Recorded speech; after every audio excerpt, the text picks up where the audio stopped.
With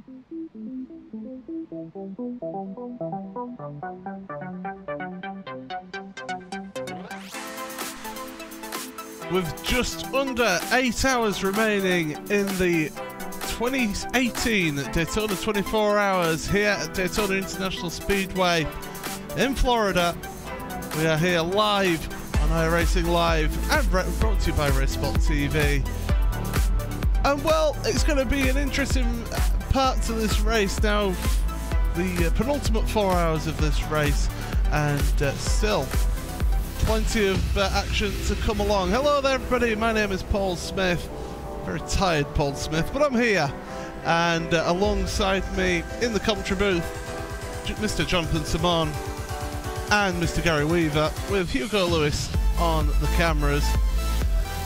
And well, as I was saying, just under 8 hours, 7 hours 58 minutes to go in this one. We're just going through some pit stops at the moment in your prototypes, so we'll give you a rundown of that, of the standings in that in a short while. We want to get the pit stop phase done, so at least then we could give you an up-to-date order. But well, it's good morning from the UK, and good evening, Jonathan Simon.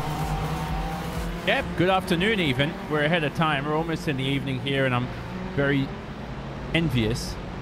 Not really, I'm joking around. It's summer here. It is beautiful weather. I hope you're suffering in the UK there, Paul, in the cold. Anyone in the Northern Hemisphere, I am more than happy to rub it in your face a little bit more. But back to the racing action. 8 hours left in this race. We're a third through this event.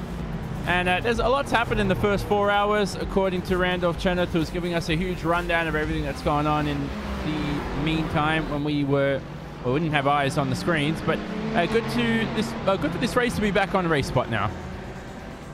Why? Are you trying to say something disparaging about V8's online there? I mean, no, we've only just started it already with the salts coming out. No insult. You said it, not me. I'm just saying that it's good to be back back in the home of sim racing at RaceSpot. I'm just throwing you under the bus there, Johnny. Yeah. Right. Gary, you know, good afternoon, good evening for yourself. We've got, what, 4 hours of broadcast to go, and yeah, it's going to be an interesting one, and I'll tell you what, it's going to be just to see how battles develop, because at the moment there is just a few gaps out there, but still 38 cars, well 37 cars still going around on the track at the moment. Yeah, it's definitely interesting, as this is pretty much the one part I'm pretty sure that most of the drivers hate at this point. That it's just the one part where you just want to get through the penultimate part of the race, as you said. And I'm just watching mostly the C7s at the moment, since you did mention that they would be pitting anytime soon. So, of course, it's definitely going to be interesting to see how these 4 hours play out. Well, of course, it is endurance racing, it is multi-class racing, so we have different cars in the field for you today. And, well, as you mentioned, the Corvette C7 Daytona prototype is your top category, the fastest category. Second grouping is the GTE cars, which is all Ferrari GTEs in this race here. And then in your GT3 class, you have got the Mercedes and one sole Ferrari GT3 car there here for you today. So good spread of cars, good field as well, and well, at the moment, your leaders overall, they've yet to make their scheduled pit stop. Van Devil Sim Racing White, Dakota Fripp, who's leading this one ahead of, in fact, just coming onto pit road now, is your race leader. Second place is Adam Tierney in the Radicals Online 6 Sideways car, with SimuCube Inex Racing, Nolan Scott in third place. Then in your GTE field, we've got Logical Vortex Sim Racing first place in that one, ahead of Pure Racing Team GTE Blue, Radicals Online in third place. And finally in the GT3 field, well, there is some pit stops going on in that as well at the moment. Van Devil Sim Racing Yellow first place with there, so Van Devil doing well here so far. First in GT3 and also in your prototypes. iRacing Argentina in second place with Champs iRacing. Currently sat just coming out of pit road at the moment in third place. And well, Johnny, we've the last couple of years or so we've done the morning shift. Well, morning for the UK, shall we say? And it's always been sort of like breakfast time with Paul and Johnny. It's normally with Will as well, but instead we've got Gary here, so a little bit of a different dynamic. But it's become almost a tradition, hasn't it? It has. I miss this as well. It's been a while, and we do this every year pretty much. And I remember when this was one of the first time we ever ran this event, the Daytona 24, and I was thinking, oh my gosh, who's crazy enough to drive for 24 hours? Everyone out here right now is, and it goes to show the commitment to sim racing, and we love it. And hopefully some more action comes into play, but it is endurance racing. It is a 24 hour, so it's not like we're going to see, you know, 4-wide IndyCar battling every single corner here at Daytona. But it's very good to be back, Paul. And you're not confessing your love for me, are you? There, you better buy me dinner first. Hey, I think you'll find, Johnny, that you still owe me dinner eventually. Well, if you come over to this country, and if your passport is clear, which at the moment, rumours probably not, because you never come here. Who knows? I'd need to have a good enough reason to go to Australia to start with. Right, so... Well, looking at these timings then, we've got big old gaps in the prototypes. You're talking about half a minute between first and second. Second to third, there's about a minute gap there between them. So the closest battle in your in your prototypes is actually for 7th place. That's about 4 seconds between them. Martin Esports and Van Devil Sim Racing Blue. In your GTE field, that's a bit more sort of spread out as well, because your lead is Logical Vortex Sim Racing. They have a 32-second lead over Pure Racing Team at the moment, although Pure Racing Team have made a pit stop about 5 laps ago on that one. And then there's a lap difference between second and third in the GTE field. GT3, well, I mean, that's nothing huge gaps as well. You've got a lap gap between first and second. And then second and third, about 25 seconds. So really the closest battle on track is that one between Teo Martin and Van Devil for 7th and 8th prototype. So we'll keep an eye on that as we're going along. But, well, yeah, this is where we, well, mentioned about that the 24 had a close moment in the chicane. Actually, there was a slow-moving car there, but always good to see the YouTube chat, by the way, letting us know what time it is where they are. And we're not going to go all Alan Partridge on you here, not quite yet. We'll at least give it another 10 minutes or so.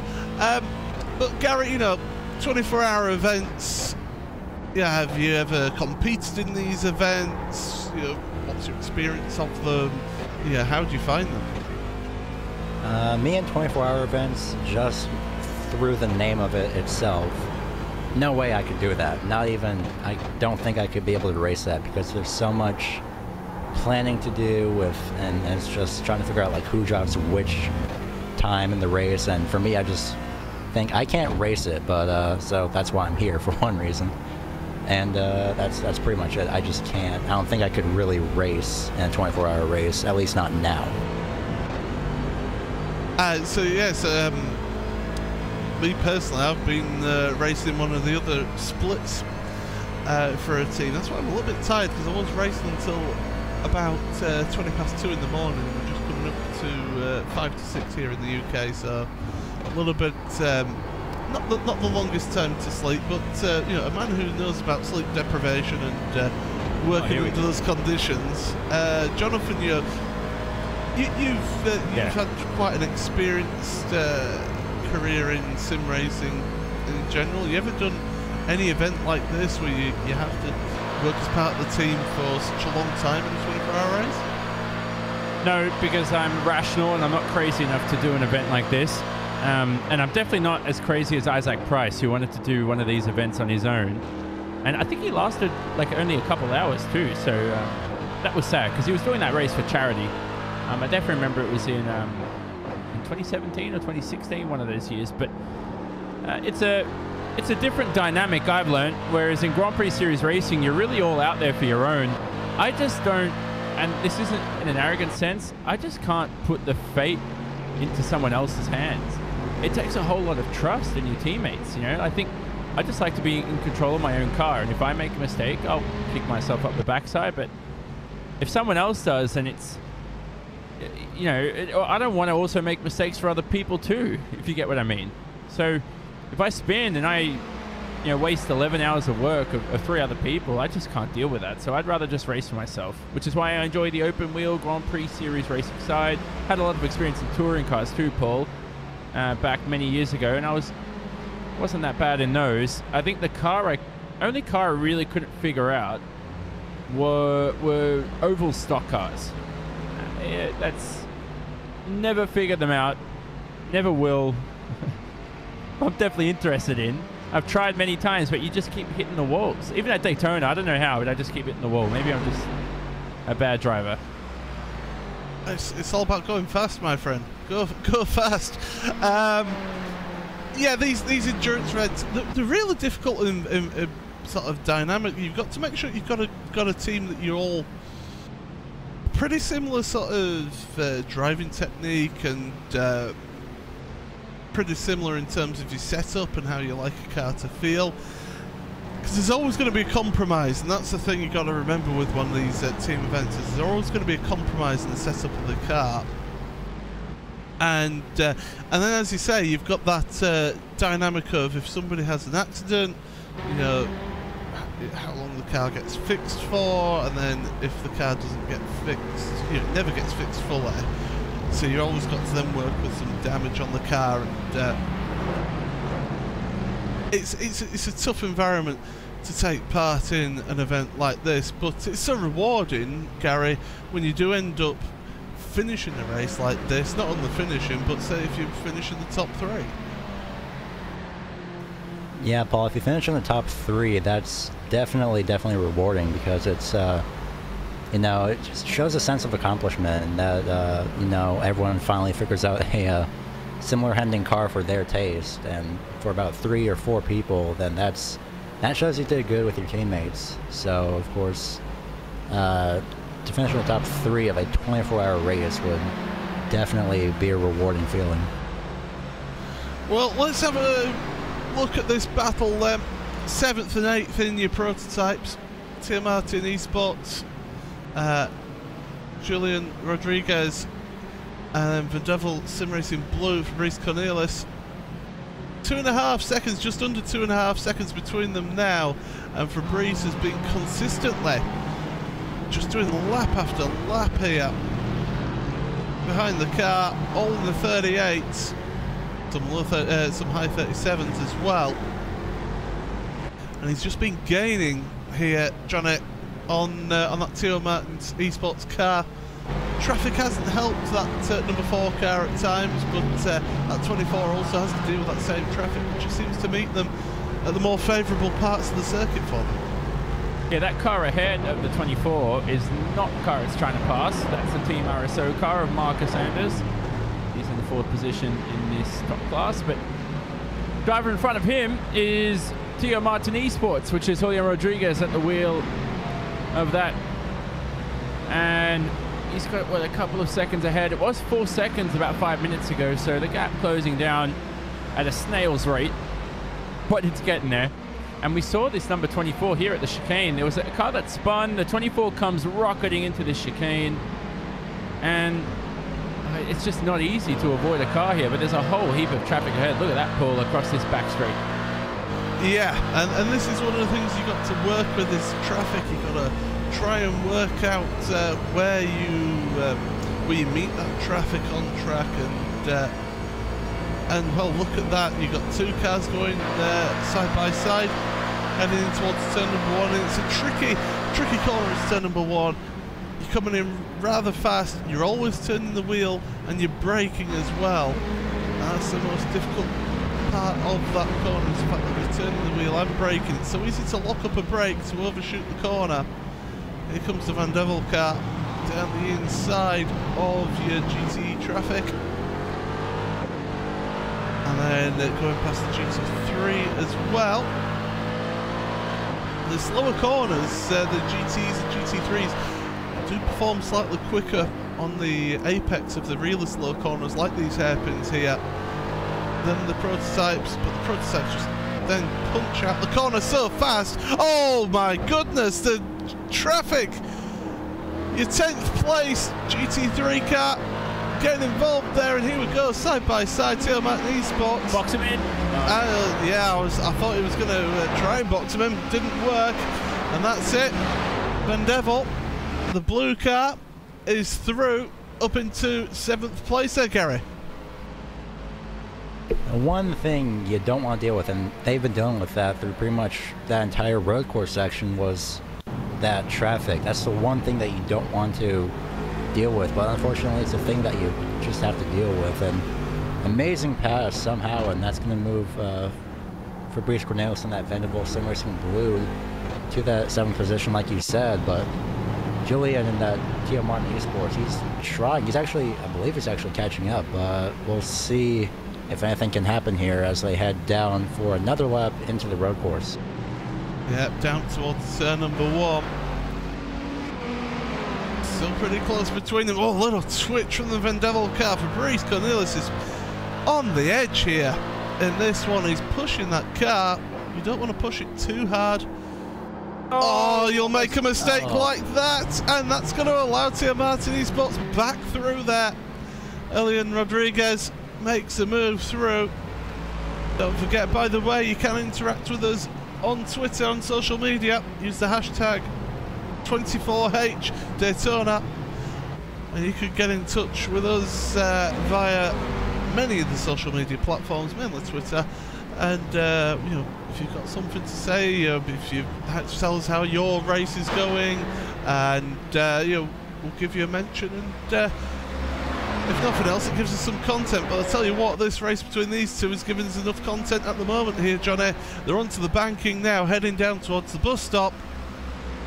And Van Devel, they're in the slipstream once again, but I was saying it, Fabrice just looked like he was trying a little bit too hard to try and pull away there. Yeah, possibly. He just has to make sure that he keeps those tyres in a good condition, because this is an endurance race, of course. I think the 24-hour time limit has it says it for itself. Here they come on the main straight. I think this could be a move back into P7. P7 overall as well, up the inside, and very easy to make these passes on the straight. But this is the tricky section, the first couple of corners here. Into turn 1, you just have to trail brake, keep the car in a straight line, and then start to steer in as soon as you release the brake pedal. Back on the throttles, you roll on, much like you're at one of those medium speed speedways in NASCAR. What am I saying anyway? I can't drive oval stock cars, so no one will believe what I'm saying. But this section here, I can't look at this track the same ever again, Paul. After the dirt rallycross, what a mod that was for iRacing. Great introduction of a new car. Fantastic racing, and it'd be great if I was any good at it, but I'm not. But it's still, you have a big, huge grin on, huge smile on your face whenever you do the rallycross, and yeah, you do go into that international horseshoe now, and you think, no, I'm not taking the Joker lap when you're on that. But yeah, Fabrice has got that job done for the time being, Gary. He's got a couple of GTE cars in front of him. They've got the top speed of the Daytona prototypes, but that medium to high speed cornering, those GTE cars do pretty well around here today. Yeah, GTE is doing definitely an amazing job trying to at least somehow hang out with the C7 prototypes, and I'm still watching Vanderbilt Sim Racing Blue. So far so good, and just that mistake, I'm pretty sure that mistake that Fabrice made over in turns 3 in that hairpin was probably just pushing the throttle too soon. That's just something that, once again, you can't have happen. There's so many things you can't have happen or you don't want to have happen, and next thing you know, it happens, and now you're just trying to recover and you kick yourself for it. But you just have to move on and just remember that you have, at this point, about 7.5 hours left. And of course, obviously, another twitch going into the International Horseshoe once again for Fabrice. The thing is, all these little twitches and these little slides here, Gary, they're going to put heat into the tyre, and in an endurance race like this, that's not what you want. You want to look after your tyres. Yeah, tires over a long course of a race, and especially depending on your stint, matters so much. You never know how much it matters until you're driving the car, and I'm pretty sure by the time these drivers are done with their stint or done with pretty much the race, as that Team Martin Esports gets just that small twitch hanging on to the NASCAR turn 2, that's just, I'm pretty sure the tire wear is probably about, I'd say, I'm just roughly guessing about 60% maybe remaining, maybe worn down. But on the back straightaway right now, the NASCAR back straightaway heading into the chicane, looks like that number 4 is closing that gap just a little bit. But I'm not sure. It looked like Fabrice actually got a little bit of momentum out, but that slipstream can be used to an advantage, and it's just going to be interesting to see how these tires play out over the course of these next 4 hours. Well, this is the thing, Johnny, is that Team Martin Esports, okay, they lost the position there, but right now they're in a good position. They're in the slipstream. They're able to look after the fuel. Oh, getting really close to Fabrice there. Little twitch again from the number 4 car, Julian Rodriguez. But Johnny, if I were them, I'd be happy sort of just sitting behind now. Save yourself a bit of fuel, because then that means that you're going to have a quicker pit stop, because you're going to be putting in less fuel at the pit stop. Well, Julian Rodriguez has been in this car for almost 50 laps as well, so who knows if there's going to be a driver change anytime soon. Hang back, don't stuff things up. If a quicker driver jumps in and can do and can start pushing for the next hour or two, you let him rotate. So it's a very long event. You've got to play it tactically. Who knows if Julian's starting to struggle. So here they all go through the back straight. It looks like that Vanderbilt sim racing car is starting to pull away. We may have to go to our Twitter tags for the next half an hour. Hopefully not. By the way, if that's the case, if you do have an AMA or an Ask Commentator question, feel free to ask anything that's appropriate, within reason, obviously. Not inappropriate stuff, but yeah, just send it through. Where should we do that, Paul? YouTube chat's probably the easiest.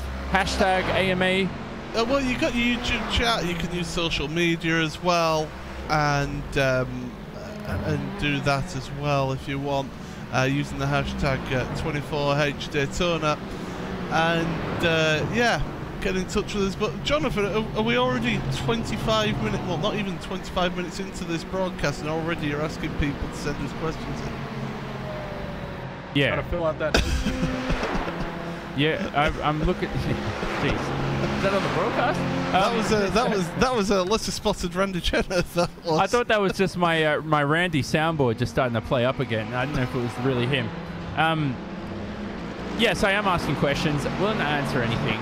Me and Gary will delve into the depths of our minds, into the depths of our sim racing knowledge, and try to answer away. Same with you, Paul, obviously, too. And we'll see how we go with that. There's still another, we've got 3.5 hours left of this. Yeah, absolutely. Just to keep you up to date then, with that battle that we were watching, it's now 2.5 seconds is the gap there between Van Devil and Team Martin Esports. Julian Rodriguez got held up a little bit on that lap by some GT3 traffic, and that means that has just dropped back that little bit in your prototype class. So plenty of gaps going on here. Looking at your prototypes, so good lap times in your prototypes that you're looking at is around about 1 minute 38. You're looking at your GTE cars, talking 142s, 141s. It's only about 3 seconds difference in pace between those two, and then in your GT3s, 144. So the GTs and GT3s are relatively relatively even between the two of them as Radicals, the third place GTE car, sorry, comes onto pit road, and it is Josh Thompson that's going to get behind the wheel. And I don't know about you, Gary, but I know that Jonathan will have seen Josh Thompson racing before, and he really is an exciting driver to watch. That's one way of saying he's rather quick. Yeah, it's going to be interesting to see how they play out with, you know, these final 7.5 hours.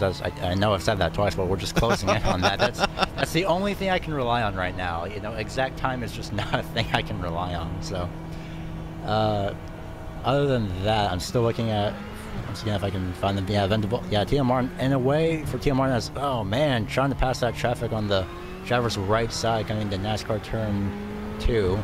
That's, in a way, that's a good thing, because, you know, they won't be pushing to catch that Vendaval Sim Racing Blue. I believe I've said that twice. Tia Martin Esports had to pass that traffic, and once again has one more GTE. It's Aftermath Motorsports Red in that 08. So it's definitely going to be interesting to see how these, you know, final hours play out, see what strategies these drivers have.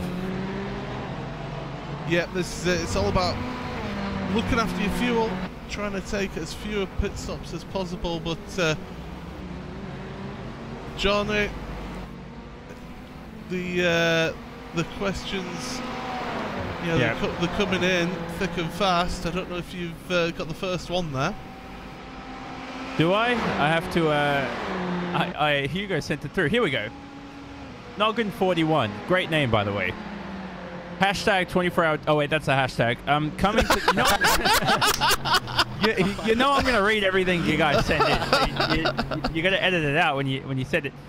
Coming to the final hours of the race, how much the strategy changed from pushing real hard to just hanging back and chilling in there. You need a comma in that sentence. So, who wants to go first? Well, I'll tell you what. I'll go first in that one, because I've been competing in this racing for Split. How we've been doing it is that we've just been working to a fuel number. We've been yes, competing around there. We've been working to a fuel number. We've been wanting to try and get out that GT3 car 34 laps. Or even stretch it to 35 laps per stint, so that way you're only going to be about 24 pit stops in total, whereas some teams, they're pushing and they're only doing like 32, 33 laps in GT3 cars, and they're having to do that extra pit stop, and that extra pit stop, it's time spent on the pit lane. And even if you just take fuel, you're the best part of a minute 10 on pit road. Add on some tyres every time as well. You've got enough for 37 seconds there on your pit stop. So it's all about, you know, time management. And if you end up only losing about a quarter of a second, a half a second a lap by doing that little bit of fuel saving, and through the natural progression of going through your traffic, you can gain so much from a pit stop. Jonathan, I don't know if you want to add to that at all. No, well covered. I think the main things, when it comes to this stage of the race, you have to look at your position on the racetrack as well. So if you're the likes of the top 3 out here, the top 3 in this 24-hour race, two-thirds of the way through, separated by less than a lap. So which driver are you going to put in to end this race, as David Perez now enters that number 4 of the Tia Martin Esports car? Which driver are you going to put in that is going to not only sustain the pace, but basically maintain consistency? So there's different drivers you can put into different situations. If I had a lead by 6 laps, yeah, I'll put in a driver in the car who's, who may not be the quickest, but will never make a mistake. If you're in this situation, like these top 3 teams, you're essentially putting your best driver in there. Not your quickest, just your best. Yeah, that's... there's various ways of looking at it, and Gary, I suppose if you look at it and you look at the numbers and see how you're doing on your strategy, and you can see that a team that you're competing with is running a different strategy. You just try and work that different strategy, and maybe that allows you to push that little bit harder to be able to take them towards the end of the race. Oh, definitely. As Fabrice, Cornelis now with Van der Vossen Racing Blue number 24 in pit road, probably making a driver swap. As you know, stated earlier, Tio Martin has swapped to Julian with David Perez, and it's adjusting drivers on different situations. That's a really smart thing to do, especially if you're 6 laps ahead, maybe 2 laps ahead if you're lucky enough, as number 24 almost hits the pit wall coming out of pit road. That would have been even worse, but luckily they do manage to make it out without a hitch and back onto the track. I will mention also the point about your drivers and about the splits that you run as well, and sort of what sort of strategy you run with those drivers. It also helps if your driver wakes up on time as well, because if you're running overnight, and I remember this a few years ago at the Spa 24 Hours, another team that I knew were running it. I went to say hello in the drivers chat room, and there was only one guy in there, and he says, "Oh yeah, I'm on the start of my 4th stint now, because the guy who was meant to take over was slept through his alarm." So not mentioning any names, Jamie Rushworth, but that was certainly what happened one time. And this is it. You can have things like technical problems with drivers, and all of a sudden you need to switch your strategy around. And Jonathan, it can change how you run your race. So what do you do, Paul, when you wake up? Do you straight away grab like a healthy fruit, like a banana, an orange or something, and then just jump straight into the car? Because I remember when I had to, well, this is every single race I've been in, but when I had to wake up to race, and it's like 3 a.m. in the morning, and it's a high-class race, I have to wake up at least 1 o'clock. And those Really? 2 hours... Early? Yeah, because you need to be active, and you need to be fully into it. If I'm waking up at 2 o'clock and it's 2:50 and I don't feel good, then I've got 10 minutes of panic. Like, am I going to feel good in 10 minutes time when qualifying starts? All this little panic comes in. So I want to be ready at like 2 o'clock, 2:15 at the latest. So I have 45 minutes to just either shoot the, or what's a better euphemism? Just talk, can you just, you know what I mean? Talk garbage with I couldn't find the right word. So just talk stuff with your teammates, and you just get yourself in the zone for the race. So I mean, that's what I used to do, and that's what used to work for me. Lots of water helps too. Yeah, water is a good one. I know a lot of people like the energy drinks and things like that, but so what do you do? Sorry. Well, I've got the 2 bottle. I've gone for the 2 bottle strategy for my water today on this broadcast.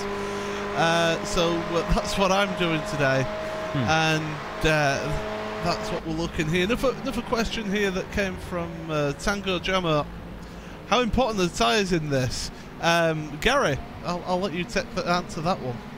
That's an easy question. Tires are very important. All right, what's the next question? No, okay, seriously though. I'd say tires are important to the fact that you just want to adjust your driving style. If you pretty much have to adjust your driving style at some point, depending on the length of your stint. And considering that this is a 24-hour race, I'd say if you're going to be driving for 4 hours, then you just have to keep your corners smooth and not push the car as much as you can, because pretty much a lap ago, Van der Vossen Racing Blue heading into the hairpin right now, that same exact place, I saw the right front tire just lock up a little bit of smoke come out. So that one little bit can just cost you so much in the long run. And of course, we've got to think about the strategy as well, the pit stop strategy. If you're not taking tyres, I know it's a little bit different with the GTE cars, because they now get the tyres done at the same time as the fuel, but the GT3 car, I know for sure, you take your fuel first, and then you take your tyres. So that's an extra 35 seconds that you're spending on pit road changing tyres. So you want to try and double stint those tyres to be able to take you to a quicker pit stop therefore minimizing the amount of time to go along on pit road. As by the way, the 34 car has been onto pit road. The lead, they were in the lead of your GTE field. They've come out in second place at the moment because Pure Racing Team are out there on lap 21 of their stint at the moment.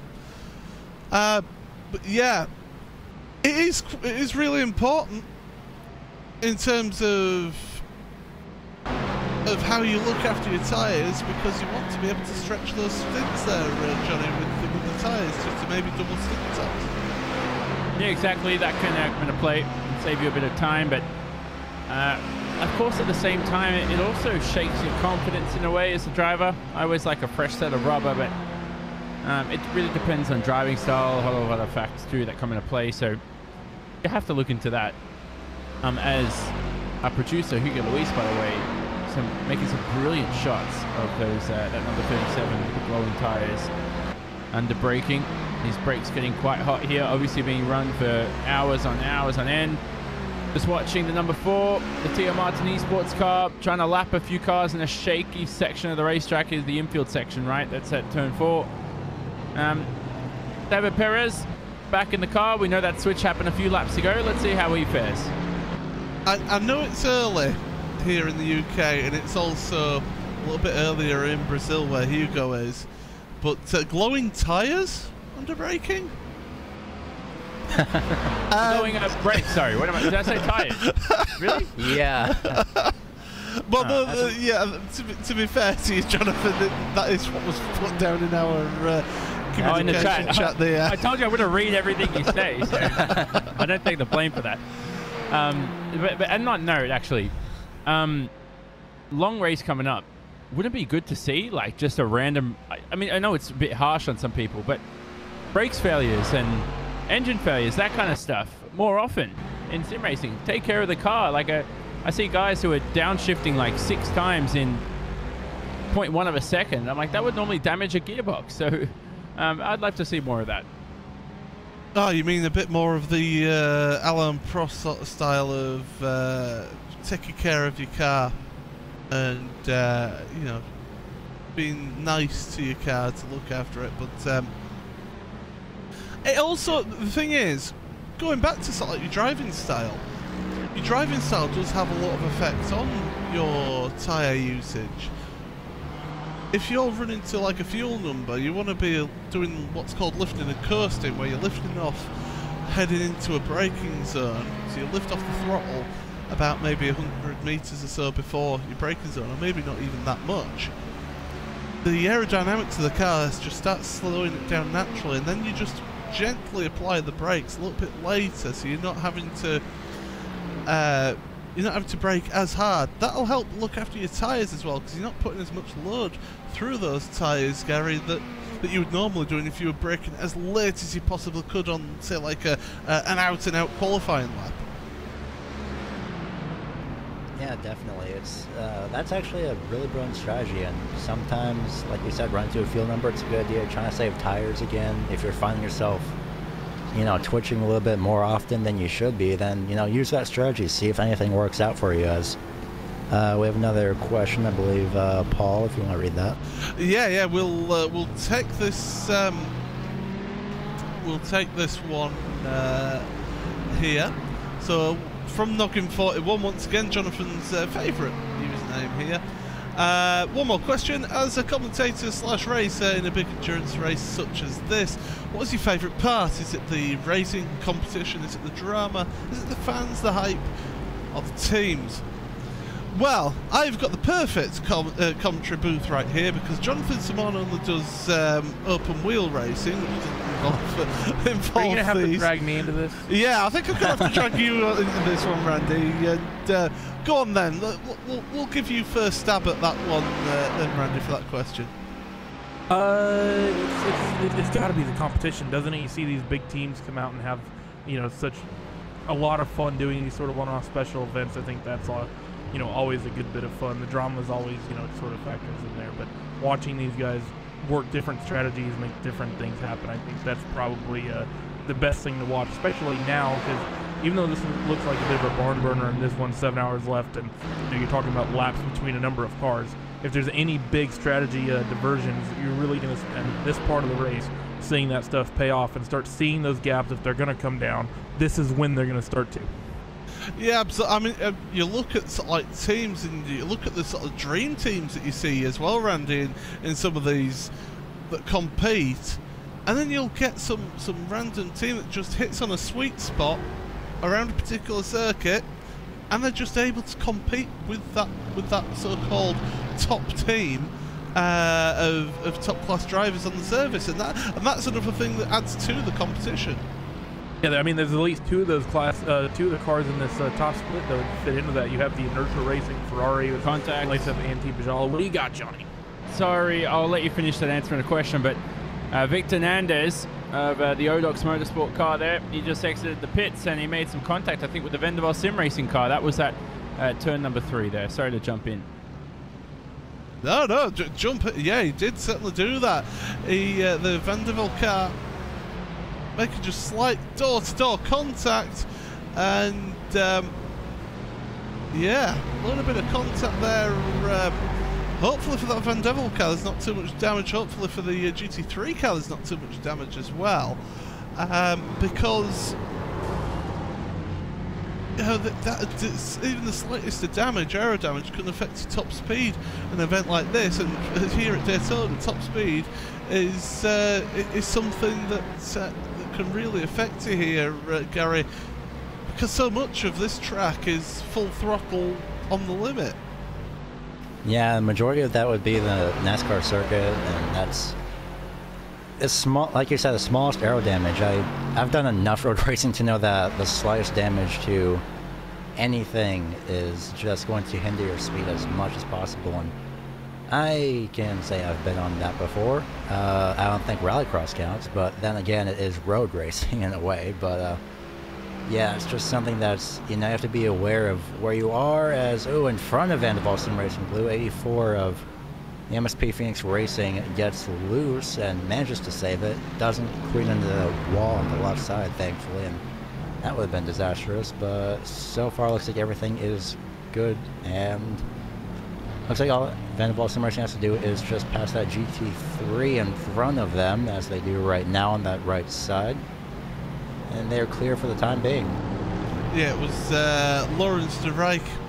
It was in the MSP Phoenix Racing car number 84. But yeah, Randy, you were part way through making a comment before Jonathan cut you off there. Rudely interrupted. Rudely interrupted you, but yeah. I'm used to it from Johnny's. But yeah, if you want to finish your point, because like we were saying, you've got those so-called smaller teams that are competing in this one. As you say, the 04 R4R Motorsports in the GT3 Ferrari, the only GT3 Ferrari out there, and a couple other so-called lesser teams able to compete with some of these top teams in this race here. Yeah, I mean, there's also a group in the GT3 category. They're in a Merc. It's a NASCAR effort, but in the GTE field there's also Ferrari. It's Anti-Bajala's in the car, a couple of other drivers. Sort of we coined them as the Glacier rejects during the first stint of the broadcast today. But that's a group. Anti-Bajala, he won the initial.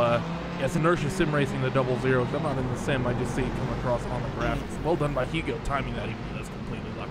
But you get some teams and some drivers that just always perform well. You get the NASCAR guys that come out to this event at Daytona, and it's just one of the things that makes this particular race, especially because Daytona is sort of I don't know what it is, but a lot of the other big private series never seem to use Daytona in their endurance races. You never see it in the variety of, if you name a private league that does the big endurance races, it's not been used. So while you'll see Sebring, you'll see Spa, you'll see Le Mans 3 or 4 times a year, there is that specialness of this race that you only see it once every 12 months. Yeah, absolutely. And they do really do a good job here. What we'll do then is we're going to bring in a driver for an interview, and it's going to be Nick Johnston of that R4R Motorsports car. And why don't we let Mr. Jonathan Simon take the interview here for it. Take it away, Jonathan. Thank you, Paul. Nick, welcome. I was just wondering if he was there. I think he's there. How are you, Nick, first of all? I'm doing good. Just got out of a triple stint in the car. A little late night running. Moved ourselves up into the pit position now. I may drop back after the pit stop, but smooth sailing so far. Yeah, I love your livery, by the way. Is there any significance to that, or just decided to make it as cool a color as possible? Well, we wanted to stand out, that's for one. We want to get a little bit more TV time, and then also we were planning on running GTE at the last second. The boys decided to switch it up and run the GT3 category. So I found that paint scheme. I said the only way I'm going to run is race this. So be it. And you almost did 100 laps for your stint. Is that, like, how underrated is that in terms of mental toughness? Is this where every single lap you're thinking, please don't bin it now? Yeah, you almost get into a zone, a rhythm, to say the least. I run with the Oculus Rift, so I'm in the world, and you're just kind of running your own deal and really don't think about it. I was actually getting kind of worried. Sam's in the car now, but he was supposed to be back at the time I started my third stint. Well, I got halfway through this stint, and there's no Sam, so I'm trying to figure out how I can get a hold of him. I'm obviously wearing the Oculus Rift, I have the mask and everything. I can't. There's one little gap by my nose, and I was able to kind of look down on my phone and just scribble a bunch of message through Facebook Messenger, and he eventually showed up. But I was having to mentally prepare myself for that quadruple stint if it was necessary. So do you do you support texting and sim racing at the same time? Only in emergencies. Okay. Back to the racing action. You're only a few laps behind first in your class. So that's the Vanderbilt Sim Racing yellow car, Robin Sundqvist, who's currently piloting that vehicle. What's the aim for you? Obviously, you guys want to be at the top of your class in the end, but it's surely not unrealistic at this stage. It's a very tight-knit battle between you bunch. Oh yeah, we are not. It's not over yet by any means. I mean, we're in a very good position right now. We're within striking distance if trouble were to pop up for any of the leaders. We've worked our way from just outside the top 10 to now fighting for a top 5. I think more realistically, we're fighting for that top 5 position, as our fuel mileage is a little bit different from the rest of the Mercedes cars. I believe we are about, right now it seems like we're about half a stint off on fuel mileage, but we'll see how it plays out towards the end of the race. Plug your team in, by the way, websites, anything you got. I'm not sure if your team actually has a website. No, we do not have a website at the time. I'm with R4R Motorsport. We do have a Twitter. It's at R4R Motorsport. You can follow us. We have updates on our Twitter there about what races we're doing. We're mainly endurance racing team, bunch of buddies from back in the day and the old GT days and stuff like that. So we all still get together and run these races. I don't run very much other than the endurance stuff, so I certainly enjoy it. Thank you there, Nick. And sorry for making you wait. What was it, like 20 minutes almost for an interview, but we got there in the end. There you go, Paul. Nick's jumped in, finished a whopper of a stint, almost 100 laps. He's gone out for 96. Do you remember when Shane Warne was batting in the cricket and he was out for 99? That ended up being his best career total. And yet somehow the Australian manages to bring cricket into it, to the Englishman, knowing how the Test cricket has gone. Yeah. And me, Gary, are just sitting here lost. Yeah, we're just here. And Hugo. Hugo's lost as well. It's a more boring version of baseball. Yeah, I've seen it. Yeah, you're right.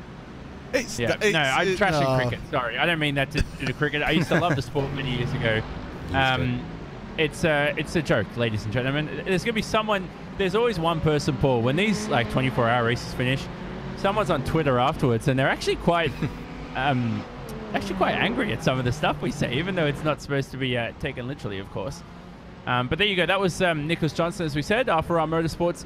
They're currently, where are they? They're sixth in their class. Yeah. That class there is pretty close there. And someone moved, actually? Well, no, the Alpha Sim... What I could tell you is that your leader, prototype leader, is coming to the pits. They missed the pit box slightly and had to reverse the car back in, but they're in the pit stall now. But they have the time available. They had about a minute and a half gap between them and Radicals Online 6 Sideways in second place, so definitely able to take care of that. Out the car once again, Dakota Fripp staying behind the wheel of the car. And this is the thing here, Gary, looking at with this road course here at Daytona, this pit exit, it's not an easy pit exit, and it's so easy to make a mistake and damage your car. I have driven that pit exit before, and that is, you're right, it is not fun at all. Those yellow curbs are not friendly. They will definitely destroy your car if you so much as move an inch onto them. So, long story short, stay between the white line and the wall, but try not to hit the wall or cross the white line. Either way, just be careful when you're exiting that pit road, because that sharp left-hand turn is it's fun, I'll say that. Especially, it's not like there's a tire barrier there or anything. I can tell you that the 84 car has had a half spin down at turn number 1 on this lap. Not a full spin, not even a 90 degrees spin there, just a slide along there, and able to keep going, kept out the walls and that. Looking at your gaps then, so your leading car, Van Devil, they've just had their pit stop, as we said. They've got a 45-second gap over Radicals Online 6 Sideways in second place, with Simukube, Inex Racing in third, who are a further 53 seconds behind your prototype second place car. Team RSO, check this out, Johnny.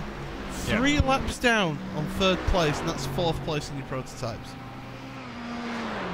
Is that a good thing? That's not a good thing, sure. No, that's not. That's very much not a good thing to be 3 laps down. I'll tell you, after 18 hours of racing, 16 hours, excuse me, that's pretty good.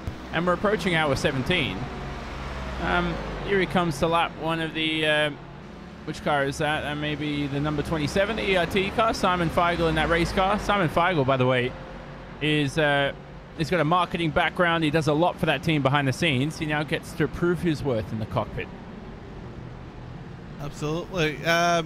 Looking in your GTE class as well, your racing team lead that one by 14.5 seconds. So Logical Vortex Sim Racing are nearly there, but I would imagine that Pure Racing Team will be coming in to make a pit stop shortly, because they're on lap 31 of the stint. Marcus Altman at the wheel of that car, and he's been at the wheel of the car for quite a while. In fact, since lap 521 for them, and they are now on 585. So double stinting, maybe possibly triple stinting for him behind the wheel, but he's going to stay out there for the time being, trying to overtake the Ferrari that looks like it's got a Force India paint on there as they go around into turn number 1. But they're leading, like I say, 14.5 seconds ahead of the Logical Vortex Sim Racing in second. Third place, Radicals Online JRT, Josh Thompson. And I mentioned Josh earlier, but Jonathan, just to explain, if we could explain to viewers who may not have seen Josh before, he is what I like to call an exciting driver to watch. Yeah, he is. He's an up-and-coming talent in sim racing. He's going for the open wheel path for sure in terms of looking to make it into the iRacing World Championship Grand Prix Series. He's not going to get there in 2018 for sure, but he may have a chance in the future. So look out for Josh Thompson. Very it's a common name, but I'm pretty sure he wants to make it all his own in the future. He's an exciting driver to watch. By that I mean he will go for overtakes that you would think are not on and make them work. It's just at the moment, I think he's still developing at the moment, isn't he, with his driving, and he's still sort of learning when to push those boundaries and when to sort of restrain himself and hold back. He's a karter too, so he still karts, he's still young. I mean, the problem is that I never like making excuses for young drivers, because Bono Haas was a world champion at was it 14 or 16 years old? I'm having a bit of a brain lapse there, but He was a world champion at a very young age, and he's one of the world's best sim racers. Now, he's a once-in-a-generation talent. You know, like your Senna's, Verstappen's, Alonso's, Hamilton's, blah, blah, blah, blah, blah. But who knows where Josh will be in the future. 18 years of age. He's still got time, you know, but I think once you're 18, once you get that free time from not having to go to, let's say, school every day, which is what a lot of these young drivers face, and you have all that freedom to test all day, go to university, get drunk, vomit every weekend, and all that kind of stuff. It actually pays dividends. Trust me, like, these guys will start to practice more, and they'll get better as a result. Well, that escalated quickly. That mental image that got put in his head. One thing I will mention is the 297 straight out the pits. Dean Briffa just got a wheel onto the grass into the braking zone of the International Horseshoe. Half lost control, locked up all the wheels. That's not going to help his tyre conservation, but he's back up and running now. 12th place in your GTEs, last of the running GTEs, it must be said as well. We're going through sort of like the different classes there. We mentioned the top 3 of your GTE field. IDGAF Racing in 4th place in GTE, half a minute behind Radicals Online JRT. So certainly they've still got a chance of a good podium here. Have that 555 car. Looking down at your GT3 field, Mendeville Sim Racing Yellow, Reverend Sundfist at the wheel, half a minute ahead of iRacing Argentina. And we've not really mentioned any of the GT3s really, but the top 3 all within, Gary, they're all within about 55 seconds of each other, which isn't actually bad going in this in an endurance race of this length. Yeah, if you're within, like you said, 55 seconds, then that's good. That's actually really great, especially with now that we've crossed the, well, I believe we've almost crossed the 17-minute mark, 17-hour mark. I'm sorry, it's late. But yeah, it's something that, you know, you should feel proud of. Like, just restated early, you know, top 3.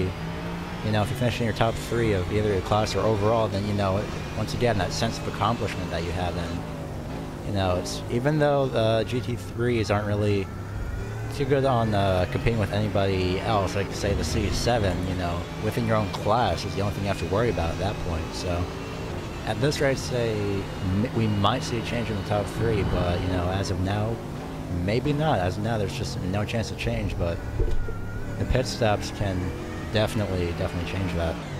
Yeah, iRacing Argentina car will be coming to pits in the next lap or so. They're on lap 33 of their stint, so they're getting towards the end of their stint here in this one, and Champs iRacing will be a couple laps after them onto pit roads. We'll keep an eye out for them coming onto pit road there.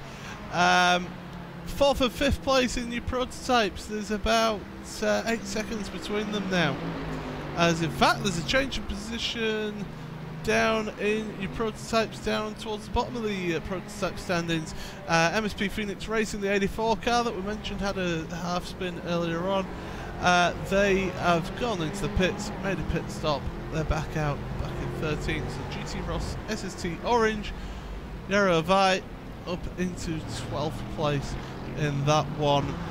Closest battle on the track then, you've got a couple. Your prototypes at battle for 4th place is about 9 seconds between those.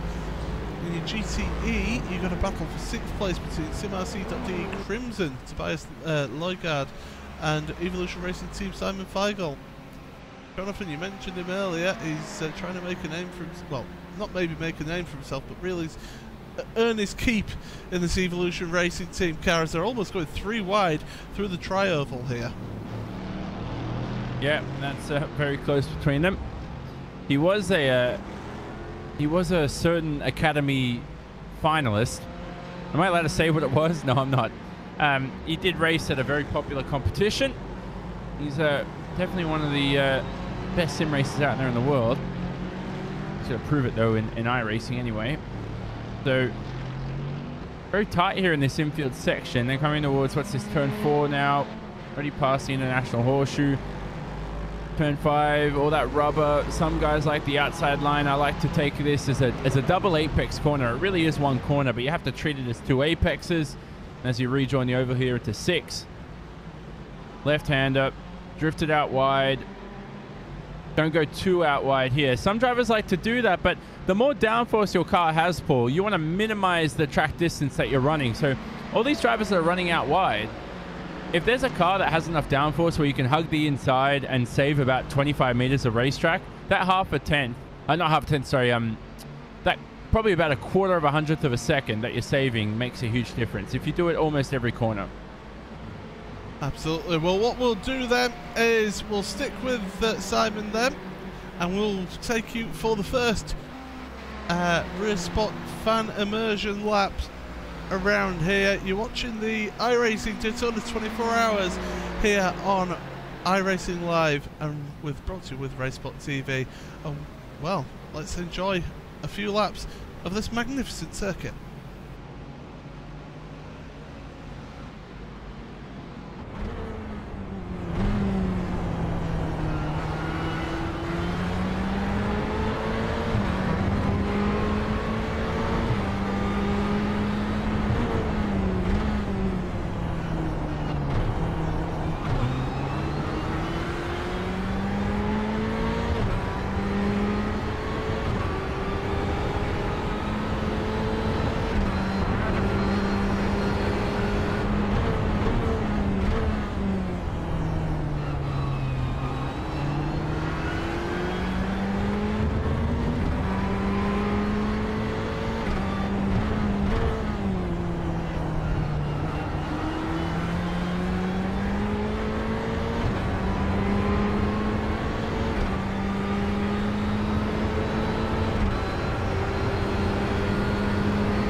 Well, we're into the second hour of our coverage here in this part of the broadcast.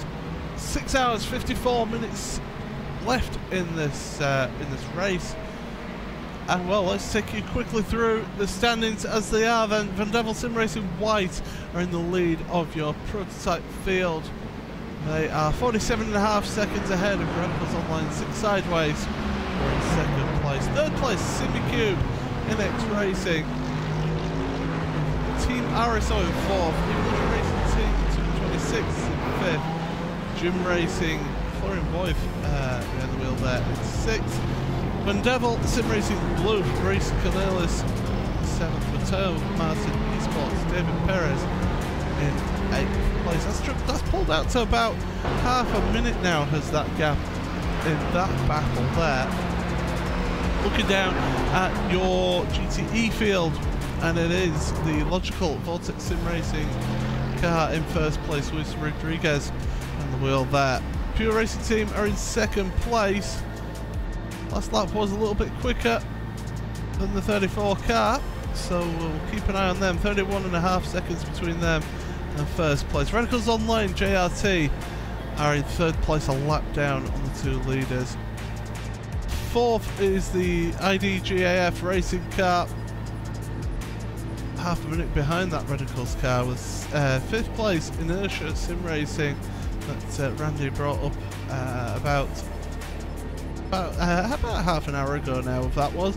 SimRC.de Crimson in sixth place with Evolution Racing Team, the 27 car, is slowly closing up to them in seventh place with VRS Quantum Sport, Marcus Lenderman in eighth place. And then in your GT3 field is Van Devil Sim Racing Yellow in first place. Champs iRacing in second. They're a lap down there, although they have just pitted in that one. iRacing Argentina in third place, and in fact that's probably going to be our closest battle on track, really. Only 3.2 seconds between them and second place Champs iRacing. Fourth place TTL Esports. Fifth is the Alpha Motorsports car. Sixth is Alpine Eagle Racing with Aftermath Racing Motorsport, Aftermath Motorsports Red, sorry, in seventh, and Evolution Racing Team, the 225, in eighth place. So we are into the second hour of this broadcast, and we are still taking questions as we're going along in this one. So if you have any questions for ourselves in the commentary booth, myself, Paul Smith, Jonathan Simon, Gary Weaver, Randy Cheneth is giving the odd comments here and there as well. And you know, if you do have any questions, make sure you use the hashtag 24H Daytona if you're using social media, or you can always ask us those questions on the YouTube chat as well. And well, gentlemen, we'll come to you, Gary. 2.7 seconds between second and third in your GT3 field. We've got a little bit of a battle going on here. Yeah, it's, as you said, the closest on track, and just like before, yes, it's got traffic. It's obviously definitely not iRacing Argentina, though it does seem like that, with the IDGAF Racing going to make that pass on the driver's right side, coming out nearly. All right, yep, there they go. I thought that looked like they were going to end just for a moment, but luckily they don't. iRacing Argentina going to let them by. It's Garcia in that number 37 into the chicane. But unfortunately for Champs iRacing, they have a lot more traffic to deal with. Well, yeah, they do have a lot more traffic to deal with now, but you would imagine, Johnny, that iRacing Argentina have already dealt with that traffic. And the interesting thing here as well, iRacing Argentina, their last pit stop, they took a full service, tyres and fuel, whereas Champs iRacing, they just took fuel. So they're on older tyres here, and I think the lap times are showing as another, what, half a second is cut out of that Champs iRacing on the last lap. Yeah, exactly. And I have driven with Sergey Maturana before. Got a great sense of humor, and I'll tell you that much. He's a good young man. So he's coming through now past the International Horseshoe. That beautiful car in front, the R4R Motorsport car, now piloted by Sam Michaels. Very tense here, isn't it, Paul? How about this for a battle? iRacing Argentina closing in as they head through the infield section. Yeah, they're hunting them down, but this is it. This is where you get the natural ebbs and flows in an endurance race, as the different strategies pan out, you get to see how cars are getting on and how teams have worked that one out. And as we say, 2 seconds between them and Champs iRacing now, but there's different tyre strategy. I wouldn't be surprised if Champs iRacing didn't put up the biggest defence of that. Maybe sat in the slipstream of iRacing Argentina for as long as possible, just to do a bit of fuel conservation, just to try and extend their stint just that little bit more in this one here. But look at that traffic that they're having to deal with there, Gary. Yeah, it's practically insane. And most of that traffic is actually passing them as again, that triple 55 working, trying to get by on that driver's right, just not enough time as of now. They did get by iRacing Argentina, so no doubt they can get by Champs iRacing, but doesn't look like it. Well, for our motorsport, well, they're going to go below the WL line. Yeah, now that, strictly speaking, isn't allowed. You're not supposed to go onto the apron here at Daytona, or even on the road course. But they did, and nobody ended up crashing, so it's all well and good then at the end of that. But Champs iRacing, this is the problem that they find, is that the top speed between GTE and GT3 isn't that different. Where the speed is, Gary, it's in the corners, because that GT3 car is a lot more complex aerodynamics and therefore can take those corners a little bit faster. Yeah, definitely an advantage, especially with especially here at Daytona. You know, we have the pretty much from NASCAR turn 1 as they're going to head out, pretty much from, you know, right, I'd say about right here, all the way to the chicane. Well, not really counting the chicane, and then all the way up to turn 1. That's pretty much just a disadvantage to them, as they don't have, you know, that cornering speed that they. You know, it's nothing to take advantage of. There's not really a lot of right turns, if you will. Actually, I think, which is ironic for, if you will, Daytona, there's a lot more left turns than right turns for a road course, no less. But nonetheless, these corners are something that they can take advantage of. Of course, Daytona, it is run anti-clockwise, Johnny. Not many tracks that run anti-clockwise on the road side of things. Yeah. I didn't know. I thought it was a do you consider this a not a roval, a tri-oval? Well, it's a tri-oval. It's a tri-oval. Is the NASCAR track? Yeah. Yeah. By the way, I found the new Red Sox Yankees rivalry of sim racing, which is Core Motorsports and Core Sim Racing.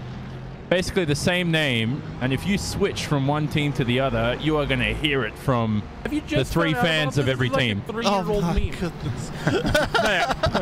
But you'll find out from the minimal fans of every team, which is another thing we need to improve in sim racing. Is I want to see teams championships a lot more. Like, this stuff is great here today. Seeing teams out there and trying to support teams. When you get out to individual racing and, like, you know, all these other different, like the World Championship Grand Prix Series, best example I can come up with. I don't want to see 8-car teams out there. I just want to see 2 drivers and have teams go out there. Randy, now you see, this is where we would have a certain colleague of ours then plug a certain point scoring system that he's got for teams to help reward teams here. But we won't give him the plug. I'm just caught up with the fact that Johnny Simone didn't know about Heinzville Core Motorsports, considering we see GPS drivers in that group. But say it again, I couldn't even hear you. This engine's so loud at this Champs iRacing car. Can you say it again? I'm being serious. I said, I'm just surprised you just found out about the second Core Motorsports here, because they both have groups in the World Championship you broadcast.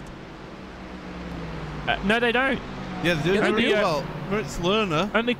Moritz Lerner's in the Pro Series. Yeah, he's in the Well, you've got Andre Butcher. You've got both. Oh, but he doesn't race anymore. That's the thing. So, okay, so you're right though. Actually, that's true. If you consider Butcher,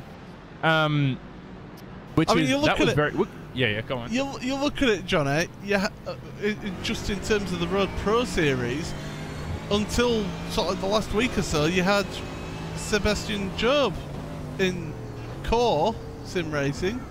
Yeah. And you had Moritz Lerner, well, you still have Moritz Lerner in Heisenberg Core Motorsports. Well, So surely you knew that there's the 2 cores then? no, I know that's the 2. What the hell are you guys talking about? I know there are the 2 cores. By the way, we have got a close battle on track between the 12 Yeah, and 32. There's half a second Yeah. between them now. Just to No, keep I'm- it on there. We're keeping an eye on that. So, there are 2 cores, but I don't even think Sebastian's part of that team anymore. I mean, I don't know what's going on there. It certainly looks like he's left, but as we could see a pass here actually for position. This is second in class as well. But yeah, I don't even know if Sebastian's part of that team anymore.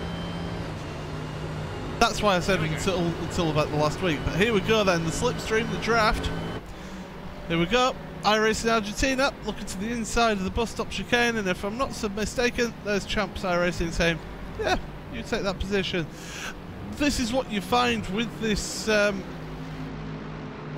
sort of racing here, in endurance racing. You want to work your battles, work to your numbers, because there's no point fighting tooth and nail over each position. Here comes Champs iRacing back again, using the slipstream. They've got a GTE car in there for company as well. Around down to turn number 1. Hard onto the brakes then. iRacing Argentina though. Got the inside line into the corner, but coming out the corner, Champs iRacing, better exit. Heading down towards the International Horseshoe now. Right hand hairpin. Getting the power nice and early there. For both cars, using as much road as possible on the outside as they head through the kink now. And I think, by the looks of things, that iRacing Argentina may have just cemented that position just for the time being. But of course, strategy, and I'll bring Randy into this one because he deals with a lot of the endurance events, the special events, and also the Blancpain World Championship as well. Champs iRacing, they're basically running to their numbers at the moment. They've not taken tyres in that last pit stop compared to iRacing Argentina with newer tyres on. They're just running to numbers, aren't they? They're not too concerned about iRacing Argentina getting past that. Yeah, they shouldn't be at this point. This is sort of you really want to set yourself up really for about this last 6 to 10 hours of the race. So they're either running to their numbers or they've already had their numbers hit. They're looking to be running to. So for them, it's, whatever strategy they're on, it's basically just commit to it, and you don't want to be changing your stuff around unless something super, super crazy happens. Well, we might get something super crazy happening here because they're coming back under the slipstream here. Champs iRacing, they're trying, but if I'm them, I just sit behind now. If you know that you're able to stick with that iRacing Argentina car, you stick behind them, save as much fuel as possible, so then in your next pit stop, you can stretch out your pit strategy so it makes your final pit stop the shortest pit stop, or even save yourself over the race 1 pit stop in total if you manage to work the numbers right there, Jonathan. Yeah, exactly. So certainly comes into play. Lovely to see as well. Where was that battle? I just lost it. Sorry. The Champs iRacing car still back close again. So Sergey, who I spoke about before, Paul, great young man. He's another one who enjoys sim racing. I like to see those guys around sim racing a lot more, where they live and breathe it, and this is what they do every day when they come home, and they enjoy it, and they still have their own social lives, and it's a great hobby they pick up, and you see them go places in sim racing. I think Sergey is one of those guys. Social life, what's one of those? Yeah, so there comes a point where sim racing does take over a little bit though, and I'm sure Gary will finding that balance between,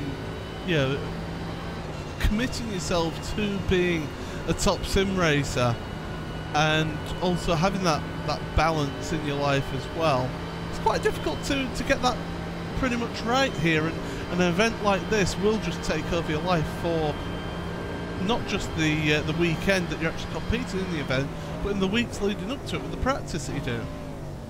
Well, I know nothing about being a top sim racer, but at least I admitted that. But yeah, just it definitely, like you said, takes up most of your time. And, you know, if you're really committed to this, then, you know, you wouldn't mind that just takes up, you know, most of your life just to, let alone prepare, but also race in this.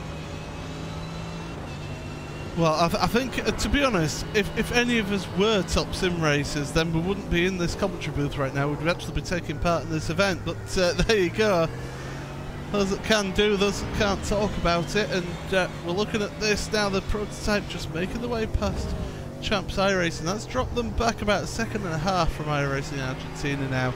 So that one has pretty much sorted itself out for the time being. Simon Feigl, by the way, 3 seconds between him and SimRC.de. Crimson now. Tobias Lugart at the wheel of that number 6 car. And that's a battle for 7th place in your GTE field here. And Evolution Racing Team, Johnny, it's certainly been, and I hate to use this phrase, it's certainly been an evolution year for them, hasn't it?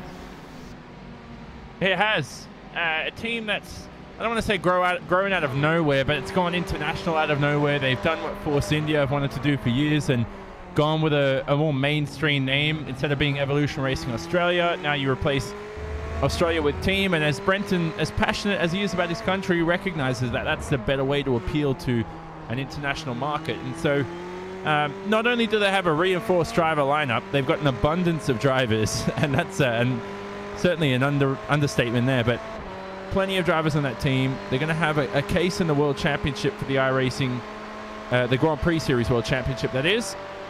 And we'll see what can happen here. I don't think many drivers are going to actually make the World Championship in the end from their team, but they're at least going to have a car or two, and that's all you need, Paul. So I think the team's growing, and they just need to really manage right now. I've heard some... Let me just speak this carefully. I've heard that they're going to do some big events in 2018. I can't really say much else apart from that, but really exciting things ahead for that team that, if all goes well, could be a big esports team by the end of the year. But that's all I'll say for now. Big events by the end of the year. Big events this year. So Johnny's teasing something there. That's going to be interesting. Yeah. Well, they're about 2.5 seconds away. What we'll do then is we've got somebody waiting for a little bit of a word with us, and it is Fabrice Cornelis of the Vendevil Sim Racing Team. And well, why don't we have Gary go and take it away with your with Fabrice Cornelis. Take it away, Gary. Well, Fabrice, you definitely your longest stint. I've been looking over 426 up until lap 214. Definitely an amazing job. How's that car handling out you for this 24-hour race tonight? Hey guys, good night. Yeah, it's morning from you actually. Yeah, that was a pretty long stint. It was 7 in a row in the DB. So yeah, that was a lot of fun on track. We got damage in the beginning of the race, so we got taken out by a GT3 together with Redline. So we fall back a lot. We had 12 minutes of repairs in the pits. 6 laps down, we were like P19, but now we're P7, so yeah, we're looking for top 5. Well, P17 to P5, definitely an amazing job that you've done, you know, getting that back up. How the stints going overall with you and your teammates? How's the strategy working out for you? I guess it's looking good, you know. It's DP is not really difficult. It's just fill fuel and taking tires every stop. Doesn't really matter a lot. It's more about the driving time. So you actually lose time in the pit stop with doing driver swaps. So that's why you want to drive a lot, like after each other. So that's why I did 7 stints. Well, you guys have definitely been doing an amazing job so far. Only 6 laps down and up in P7 right now. So, of course, any social media or websites that you want to plug for your race team? Yeah, I want to thank the whole team Vendevil. We have been working hard for this. I'm fucking proud on all of them. Actually, one team is winning the DP at the moment. The other team is also P1 and GT3, so we're doing fantastic. And I also want to thank Crimson Simulation, and I want to thank RaceSpot for broadcasting this, and V8 Online, of course. Well, we're gonna let you go. Good luck out there for the rest of this race, because it's definitely gonna be a long remaining about 6.5 hours. Yeah, see you. There you go, Fabrice Cornelis then, from the Van Devil Sim Racing blue car.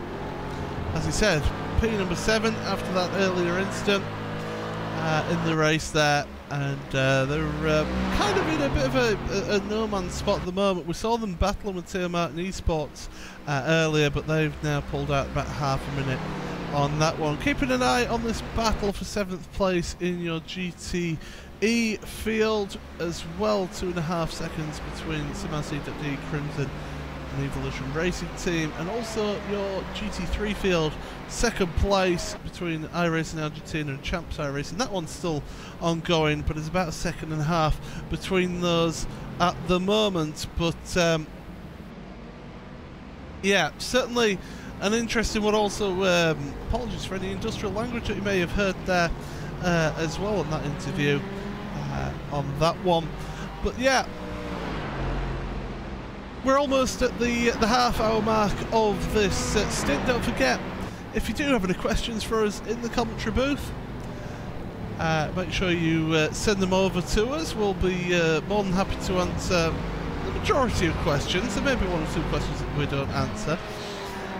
So make sure you do that in the YouTube chat or on social media. Use the hashtag 24HDaytona, and we'll pick out the questions and quiz the team. Ask us anything, you know.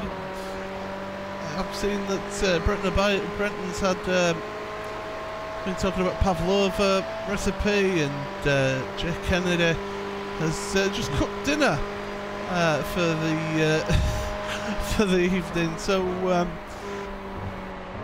we're almost turning, we are certainly turning into a morning breakfast radio show here with this one. So here's the question for you then, Jonathan. What is your what would you say is the go-to meal for tonight then? You after you finish this one, are you just going to go straight to bed, or are you going to have a bite to eat, or what's the plan for you, Jonathan? Well, probably have a bit of brown rice, something healthy, mix it with something else. I don't know, I'll make something with it. Probably get some chicken or beef. Steak would be nice. We'll see what happens. I haven't really thought about that. This broadcast is a long way away from finishing, but anything healthy for me is the way to go. Fruits and water and brown rice, all that kind of stuff. I love that. You feel so good after you eat healthy, you know. Whenever I eat something bad, I'm just sluggish for like 2-3 days. I just can't be bothered doing anything. That is a stark contrast from the Paul and Randy diet. The Paul and Randy diet, which consists of, oh, this is bad for me. Great. But so what's your go-to meal? Yeah. Well, I mean, I was just thinking for yourself, because of course it's heading towards the evening down there in Australia. But here, I'm thinking I'm going to have a little bit of cereal, maybe some toast, perhaps. I don't know. I can't decide on what my breakfast is. A little bit of orange juice as well. I always like a bit of orange juice with my breakfast, freshly squeezed, of course. Not any of this concentrate. With pulp? Oh, pulp for life. Oh, you're one of those people. So what are you gonna have, Gary? I'm already having like a midnight snack right now. Just some pizza bites and a Gatorade, something to keep me going, and then I'm heading straight to bed after this. Wash it down with some Gatorade. I like that, Paul. Gatorade. So yeah, so like I say, we have properly turned into breakfast radio. So yeah, welcome along. It is RaceSpotTV here. Paul Smith, Jonathan Simone, Gary Weaver, Randy Cheneth, and of course, let's not forget as well, Hugo Lewis behind the cameras, controlling the graphics, keeping an eye, keeping us all in check as well, because not doing a good job of that. Yeah, he's not doing a good job of that at all. But that's half of his job for that. And Randy, you know, you've been keeping an eye on this this race as it's been going on. what's your sort of thoughts as we're heading towards the end of this race? We've got what, 6.5 hours remaining in this one. It's been sort of a slow burner, hasn't it? It started off really, really aggressive with the sort of racing that we saw through the first 4 hours, and I think it really petered down a little bit once the second team took hold. That was Jake Sperry and Cisco Scaramuza and Connery Maddock and Hugo. And then I think when the V8s guys is just pretty much more of the same. It's been a pretty quiet, I think, 12 hours or so, man, about 10 hours or so actually, since all the pandemonium that happened at the start of the race, where we lost, I think we lost about 4 of our class leaders in every single class in that first 4 hours of the race. So all the excitement pretty much happened there for a variety of reasons that will be getting discussed after the checkered flag waves. But it's been a good one thus far, and it's a bit of a slow burner, and it's interesting to watch and see how these strategies are going to develop, what the GT3 guys are going to be doing with tires. Will someone hit on something with fuel? Who knows? Oh, so what you're saying is it's all Will Vincent's fault then that it was exciting? I don't know if you were watching, Paul, but Will Vincent quite literally said the Pure Racing Team guys are running very well, period. Pure Racing Team is in the wall. There was a 5-second delay. I swear. Yeah, I did actually hear about that. Yeah. So we're saying it's all Will Vincent's fault as usual. I still think my favourite moment in sim racing broadcasting is when the race control gave Will Vincent a black flag for crashing out about 5 different cars in the Gavin Tweaker's Endurance Series race in the finale. Every time he went on board with one of the cars, they went and crashed, so the race stewards decided to give him a black flag in that one. I think that's one of my favourite moments in sim racing broadcasting on that one. Yeah, that's what happens when you're a all-encompassing being who controls the strings of the universe, like Will Vincent. Well, the sim racing universe, certainly. Yeah, he controls more than that. Yeah, it controls our ability to be able to broadcast here, that's for sure. Looking up at your prototypes, 10 seconds between second and third, but that third place SimiCube NX Racing car is yet to pit. 27 laps on their stint there as that one's going on. I'll be keeping an eye on this battle in GTA. 6th place between SimRC.D Crimson and Evolution Racing Team. And Gary, this one's been simmering for a while now. It's been staying around the 1.5 to 2.5 second gap there between Tobias Lugart and Simon Feigl. But Simon Feigl. Good grief, I am tired. But those two, they've been trading lap times now. I mean, Simon just did a lap time 0.3 of a second slower than Tobias, but this one's just a slow burner. They're both on the same strategy here because they're both pitted on the same lap last time out. So this actually will be a genuine battle for position. It's not through strategy that they're battling here. Yeah, it's just one of those, very slow build-ups to something that's, going to be hopefully really interesting. And it's, hopefully that Simon Feigl does make something of that gap. He closes that gap and makes that pass for position. As we actually have a spin, Tio Martin, David Perez actually hanging just barely into turn 5. Yeah, big moment there for them. Johnny, you caught that. What happened there? He just lost it. Simple as that. So I'm not sure if it was a loss of concentration, but it took a long time to recover. I think he got on the grass, actually, maybe. If we look at the replay, he was trying to lap one of the cars. It was Troy Aidson in the Aftermath Motorsports red car. Didn't do anything wrong, Troy, but David was just a little bit too optimistic with the track width. Got onto the grass. And he's just lucky he didn't hit the tire wall, so very close to it. Yeah, and I can tell you now, from personal experience of this event this year, the tire wall is very unforgiving. That's all I'll mention about that. It's not soft and cuddly, and it's not like a pillow, you don't say? It's better than... I really like those new Tech Pro barriers they got these days, because... especially at a track like you look at the Monaco street circuit, this makes things a whole lot more simpler and safer. Well, you say that, but there's a whole thing that I could go into that Gary Hartstein, the former Formula 1 doctor, explained about the Tech Pro barriers, about how they haven't actually been tested for the latest F1 cars. So that's an interesting one that we found out. Leading GTE car, by the way, has just come into the pits. They're making a pit stop once again. Logical Vortex Sim Racing, the number 34 car. So they just dropped down for the time being behind Pure Racing Team. You didn't expect me to say that, did you, Johnny? You thought I was going to be fine with that, but yeah. Apparently they haven't tested those Tech Pro barriers for the latest Formula 1 cars. Yeah, a pretty big deal. You want drivers to be safe. The good thing about sim racing is that you're in a virtual environment, so any crash, not that we condone crashing, but any of this is safe enough for these drivers to keep racing away at. I'd like to see, a lot of people are screaming for the day-night transitions to come out. It's in works, obviously, but I don't think it's that critical. Like, looking at this race now, racing action's still good, still pretty reasonable for 24 hours. You had calamity with earlier on in the race when everybody's trying to shuffle away for position and form up, but so far, at least since we've jumped into the booth, it's been a good event so far. Johnny's about to catch the spiteful eye of the YouTube chat saying he doesn't want day-to-night transitions. I was going to say, I could see Randy winding up for a reply to that. Me personally, I'm sure you'll be the same, Randy. I think it'll make a huge difference to these 24-hour events. Why don't you explain? Why don't you go into detail for the next sort of, I don't know, 3 hours about why that would be so important for an event like this?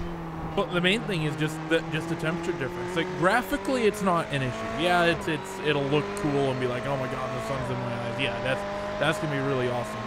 The big thing that day to night is gonna give us in these 12 to 24-hour long events is gonna be the fact that the track temperature will drop and then rise a significant amount over the course of the event, and that's going to change the pace of the cars. The cars will get faster as as you get deeper into the race, get into the dark, and that's something that happens in real life. It happens at Le Mans, sort of known as happy hour. Just as the sun starts to come up, you get enough light where the drivers can see the track very clearly, but the track temperature is very cool. Usually you've lost a lot of the traffic. The track is nice and rubbered in, and because of that, in sort of about a 1 hour period with about 7 to 8 hours left in the race, you tend to get your fastest laps of the event in that little window of time, and that's something we don't really have on the sim, because really, although the track temperature is dynamic, the only thing that's really changing the temperature, especially in these World Tour events that just use default weather, is just the cars going over the surface. So while the temperature will get hotter and hotter, it doesn't vary by all that much. So once we get that adapted surface, and then we know, because there has been some jobs posting from iRacing, that there are things including inclement weather coming into the sim as well, and that's going to be a very big change. And I think that's the main thing that I think a lot of people don't understand. It's not just making the track work and getting all the graphic stuff for things like day to night and rain that's the hard part. It's just making the tires and whatnot actually work. And once it's out, I think it'll be worth the wait. And I tell you what, there's some people who I race with in touring car leagues who scream, "Oh, we should have rain weather."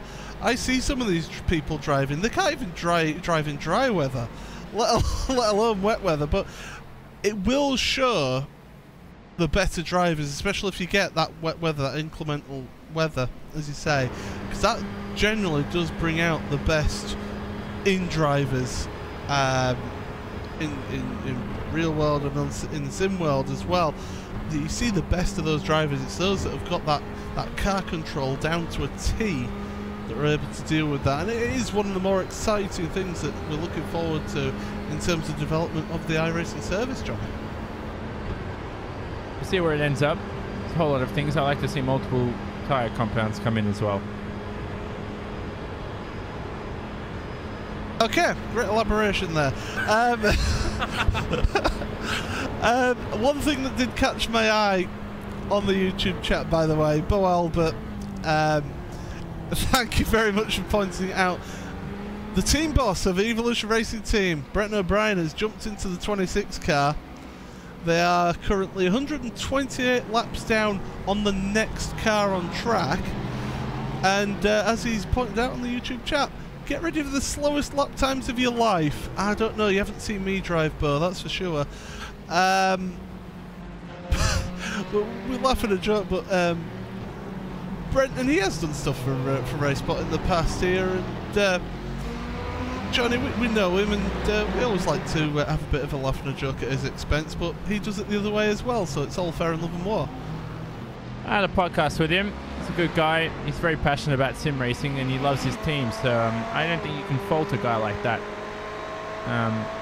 He's sort of like the LeVar Ball of sim racing, isn't he? He's in a good way.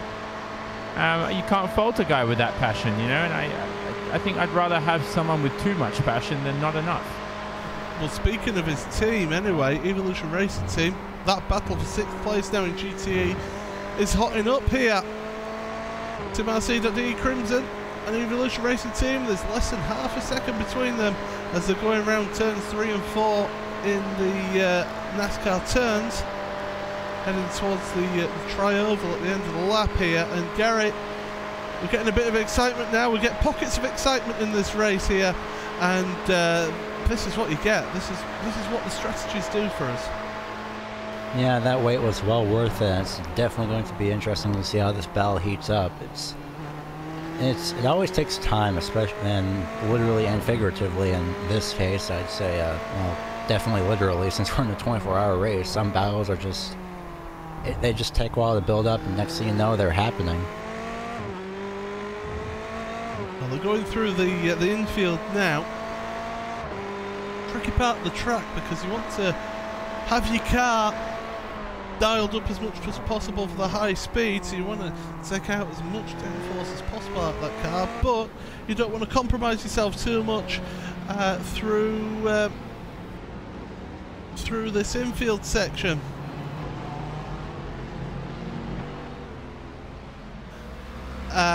So through the turns 2 and turn 2 now, NASCAR turn 2, heading towards the bus stop chicane. And Johnny, here we go then. Simon, he's in the slipstream. He's possibly going to have a look into the bus stop, but it's not really the best overtaking opportunity into this bus stop. You don't slow down enough for this corner. Yeah, it's not the best, but it's still possible. We've seen drivers make it on the entry into the corner. I think the one thing you want to avoid is at least going alongside someone in there, because it just bottlenecks. It gets tighter and tighter as the corner progresses. I think this section is much more rational. You head through this very long radius turn 12 onto the main straight. Simon Feigl, World Championship driver, he backs off here. He has to let a car through, and that was at the worst possible time for someone to lap them. To be honest, you could be just sort of hanging back, using this as a fuel saving opportunity. Get that slipstream, Johnny. Save yourself some fuel so that you can stretch out your stints and make that final stint a little bit shorter towards the end of the race here. Yeah, it's possible. So we'll wait and find out in the next couple of laps anyway. We'll see what his approach is. But Simon, who's, I said earlier, one of the world's best sim racers for sure. And he's high IQ guy. You'll certainly make a rational decision, hopefully, here. Through towards the end of the infield then. You take this tight left-hander, about 100 kilometers an hour on the apex. Around the corner you go now, and full flat out now, all the way towards the bus stop chicane. Through the banking. A steep banking as they go down towards the bus stop chicane now, and I think this is what Simon is doing. He's just sitting behind for the time being, working that fuel saving through the bus stop chicane here. But the problem is, Garrett, you sit too close to the car in front of you. You lose the air going over the front of the car, which means that you lose a bit of downforce. You wear your tyres out a little bit quicker on your car.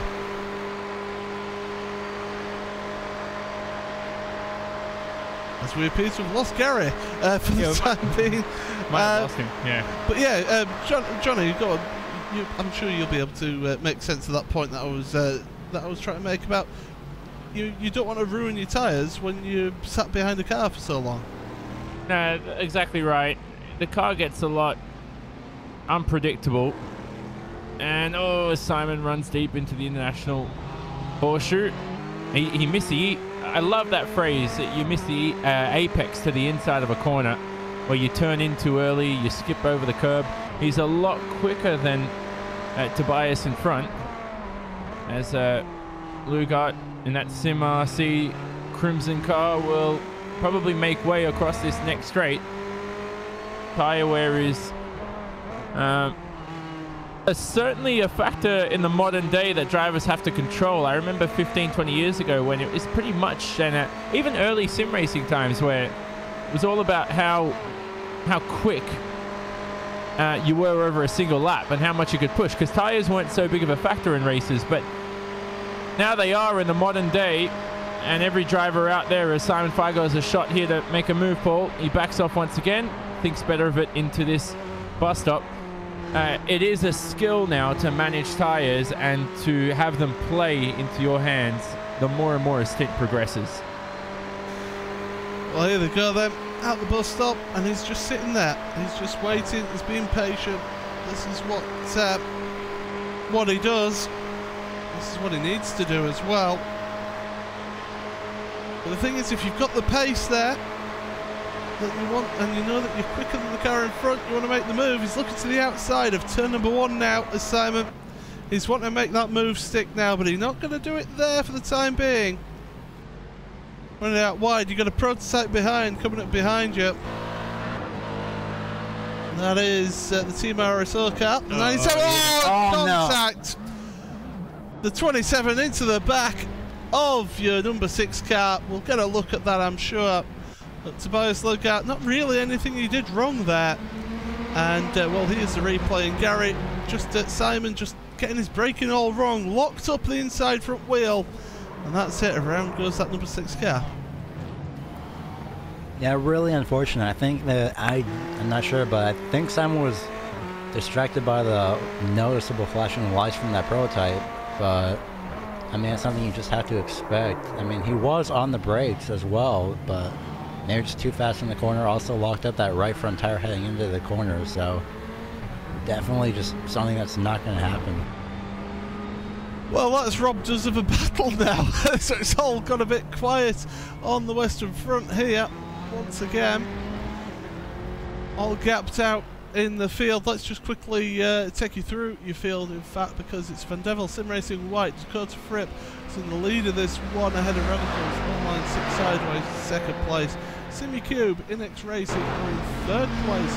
The Evolution Racing Team in 226 in 4th place. Team RSL just 10.5 seconds behind them in 5th, so we'll keep an eye on that just in case anything happens with that one. 6th place for Jim Racing with Van Devil Sim Racing Blue in 7th, until Martin Esports in 8th place in your GTE field. Your racing team in 1st place at the moment, although they'll be due a pit stop shortly. They're 20 seconds ahead of Logical Vortex Sim Racing, who are in 2nd, with Radicals Online JRT in 3rd. IDGAF Racing 4th, with Inertia Sim Racing in 5th. Evolution Racing Team we just saw moved up into 6th place with that little bit of contact there on the SimRC.de Crimson car, which is down to 7th. And for RS Quantum Sim Sport, Jon Jens is in the car for the number 88 car. And then your GT3 field, this is all pretty spread out as well. Van Devil Sim Racing Yellow in 1st place, with iRacing Argentina in 2nd. 9 seconds behind them is Champs iRacing in 3rd, but of course they're on the older tyres, they're double stinting those tyres there. TTL Esports, 4th place with Alpine Eagle Racing in 5th. R4R Motorsport in 6th place in that Ferrari, that sole GT3 Ferrari.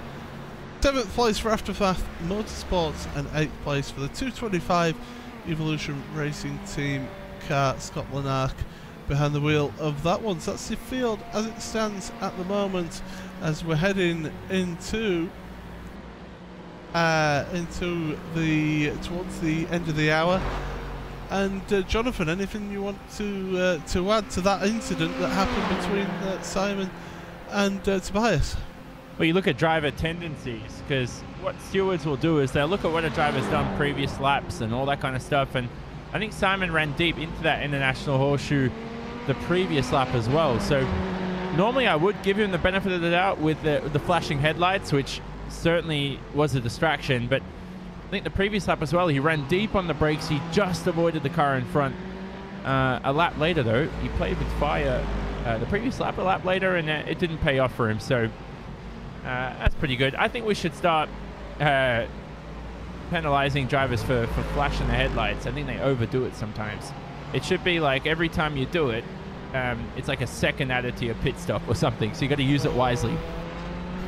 Don't you know the rules? I'm sure it was added to the iRacing code, sporting code, that if you flash your headlights at somebody, Jonathan, they have to move out your way. It's in the rules. I'm sure it is. Is it? Oh God. You know what I call? I said that yesterday in the Pro Series broadcast about arrogant overtakers, the ones who they just overtake lap cars and then just throw their car into the braking zone or like turn in on them, and they're like scaring the lap cars. I used to be that like that for like a 2-month span of my very short career. It's not good to be an arrogant overtaker. Kids, don't do it. So you're not advocating arrogant overtaking. You're not advocating texting while racing. What else are we not advocating today, then, Jonathan? Yeah, well, texting on racing, I didn't have an opinion on. My opinion is definitely don't do it. I was just asking, who came in the booth again? And Fabrice and yeah, it was Fabrice. Nick Johnson. Nick Johnson. It was Nick Johnson. Sorry, I was thinking of Fabrice for a second. Spoke to Nick about that ages ago, and hey, at least we know the R4R Motorsport guys like to follow the law, certainly. But imagine that in sim racing. Like, I mean, there's so many ways to prevent anti-cheat, which is great. But like, the more and more smarter people become with this, they'll start to do things outside of the sim service that you can't track. That could get in the way of their racing. You know, I don't want to bring up PEDs or anything like that, but who knows where racing can go in the future, and how do you track that in sim racing? You have to pre-plan for this. I mean, if you really want to push it as a speed sport, yeah, if you really want to push sim racing as an e-sport, as a competition, as the number 30, the number 08, by the way, had a bit of a wild sling through the hairpin onto the oval there. But really, I've heard of, you've got it in sports with performance enhancing medication and human growth hormones that's used as well in sports to improve their performance. Do you have to go down the route of you get registered with the International Anti-Doping Agency then, Jonathan, and well, to get random drugs tests done for things like this? Yeah, well, we've got that whole what's that federation called? Whatever it's called. I don't even know what they're doing or their purpose. Everything's so slow with that, so I don't even know if that's going to be like something that. I mean, a lot of people have joined, but there's no real like purpose for that, I don't think. But if that actually does go somewhere, who knows? And that they could be the ones that sanction all of this kind of stuff. iRacing could look into it. The thing is that every year people are like, sim racing is going to grow and it's going to get bigger and bigger. And then finally now in 2017, I'm actually content with some of the stuff that's gone on with the simulation racing scene. And whereas, in 2010, 2011, we're like, yeah, it's going to be big in 2012. And then they said that in 2012 and so on and so on until it got to 2016. And you're like, this is exactly the same as it was in 2008, or 2009. So definitely getting somewhere. And it's a good fail-safe environment, I think, sim racing. Which is why Formula One, for example, are going to trial those 3 grid slot starts or whatever they're trying to do now. Go back to the olden days. Evolution Racing Team, the 226 do come onto pit road. from 4th place in your prototype field, so they're coming down to get their service. And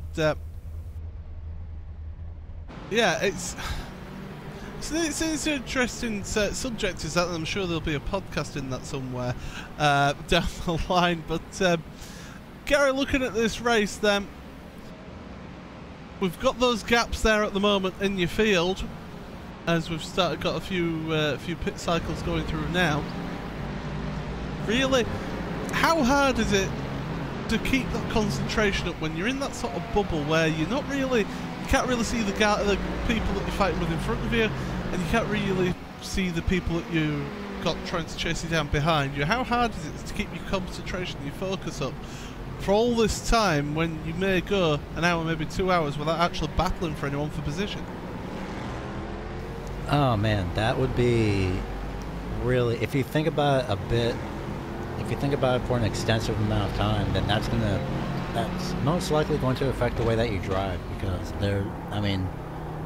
mentally that, like, you're stressing out, wondering where the other people are, like wondering what position you're supposed to be, that you want to be in, where the next person that you're racing for position is all over the track. But what you're really supposed to be worrying about is just, keeping your car on the track, especially after, in this case, the first 4 hours, and then you can worry, I'd say, maybe in the last 4 hours if things get that bad, or if you're double stinting your tires.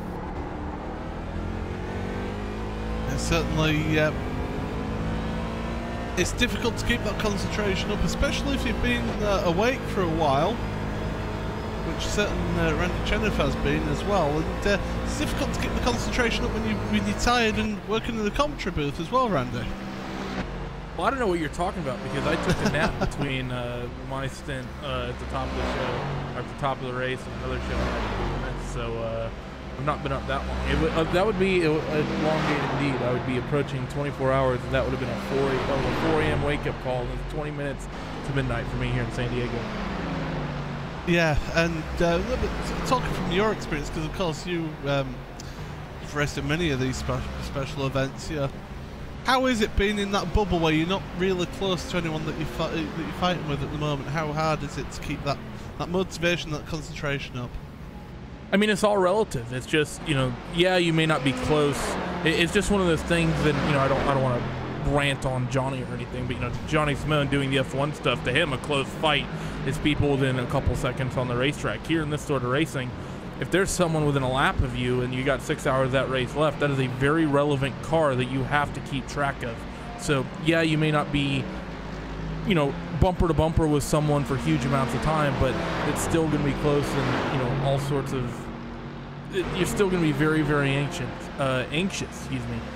about that sort of situation. I've had races where, it is all about managing half a lap gaps at Spa, or, someone's on the far side of the Mulsanne straight from us, and we need to try to manage that gap, because if they're reeling you in by half second per lap, it is, once it's like, wow, there's 6 hours of this race left, 12, they are going to reel us in over that amount of time. We need to try to manage that gap. And so it's difficult, but it's one of the main things to have to be able to be successful in this form of racing.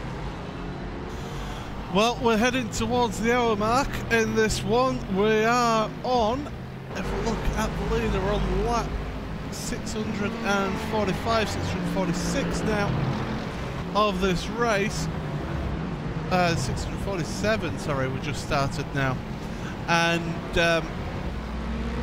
yeah, on my timing screen here, we're estimating about 873 laps in this race, so still plenty of time to go in this one. 6 hours remaining in this one, and as we head towards the top of the hour, we'll just quickly run through the standings of each of the categories. So in first place in your prototypes, it is Vendevil Sim Racing White. Second place is the Radicals Online 6 Sideways. Third place is Simucube Inex Racing. Nolan Scott behind the wheel there, with Team RSO in fourth place, 3 laps down on that third place car. Fifth place, Evolution Racing Team, Riley Blythe behind the wheel now, with Jim Racing in 6th. Vendevil Sim Racing Blue in 7th, and Tayo Martin Esports have just actually come onto pit road now. They are in 8th place. overall. And in your prototypes, in your GTE field, it is Logical Vortex Sim Racing 24 Hours in first place, ahead of Pure Racing Team GTE Blue in second place. They have made a pit stop 3 laps ago there, so that one's going to be all about the strategy into that final hour of the race. Radicals Online JRT, Josh Thompson still behind the wheel. They're in third place with ID GAF Racing in fourth. Inertia Sim Racing fifth, with Evolution Racing Team in sixth place. We saw that incident between the Evolution Racing Team and the team in seventh. SimRC.de Crimson, with VRS Quinn and SimSport in 8th place in GT. And then GT3, we have Vendevil Sim Racing Yellow ahead of iRacing Argentina by about 29 seconds. Chumps iRacing are in third now, 13 seconds behind iRacing Argentina. We saw them battling a little bit earlier on. TTL Esports, 4th place with the R4R Motorsport car in 5th. Alpine Eagle Racing 6th, with Aftermath Racing Motorsport Red in 7th, and Evolution Racing Team, the 225, rounding out the top 8 in your GT3 field. What we will do then is, why don't we take you a little bit of RaceSpot fan immersion, and let's have a look at your race leader, Vandevelt Sim Racing White Dakota Fripp, just coming to lap some back markers in the GTE field. This is going to be RaceSpot fan immersion here on iRacing Live. It is the Daytona 24 Hours of 2018.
welcome back to the 24 Hours of Daytona.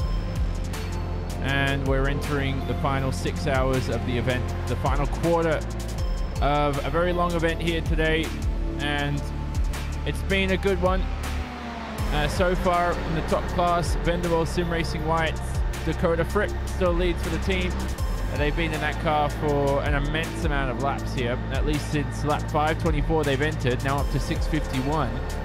And surely soon there will be a driver change at their next stop, but they lead the top class ahead of Radicals Online and SimCube Inex Racing. Nick Ottinger and Nolan Scott also in those cars respectively. Nolan Scott was a driver who we spent a bit of time with quite a few months ago. He joined RaceSpot and decided to help us out. Rest of the fields, we'll discuss that in a second. But Paul, as Randy said earlier, the top two at the moment, separated by less than a lap. That's always it's always key come these final few hours. What is Radical's approach going to be to claim the lead away from Vanderbilt? I think it's going to be pray for a mistake to happen from Vanderbilt at the moment, because the gap is that big. But they are still within a lap, just a minute and 27 seconds.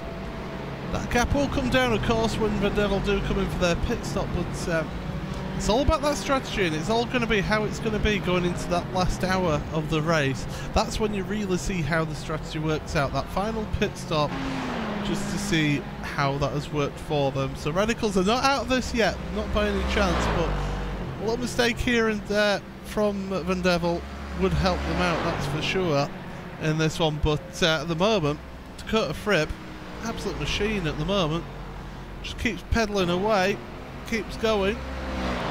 It's like a Duracell bunny, really, isn't he, Johnny? He's just won't stop at the moment.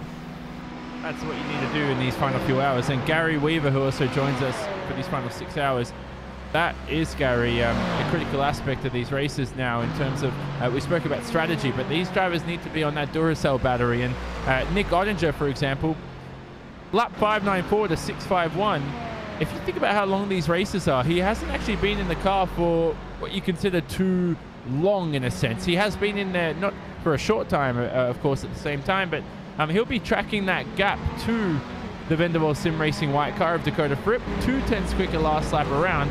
Those tenths add up as the race progresses. Yeah, the longer the race goes on, and in this case it's only about, what, 5 hours, 50 minutes?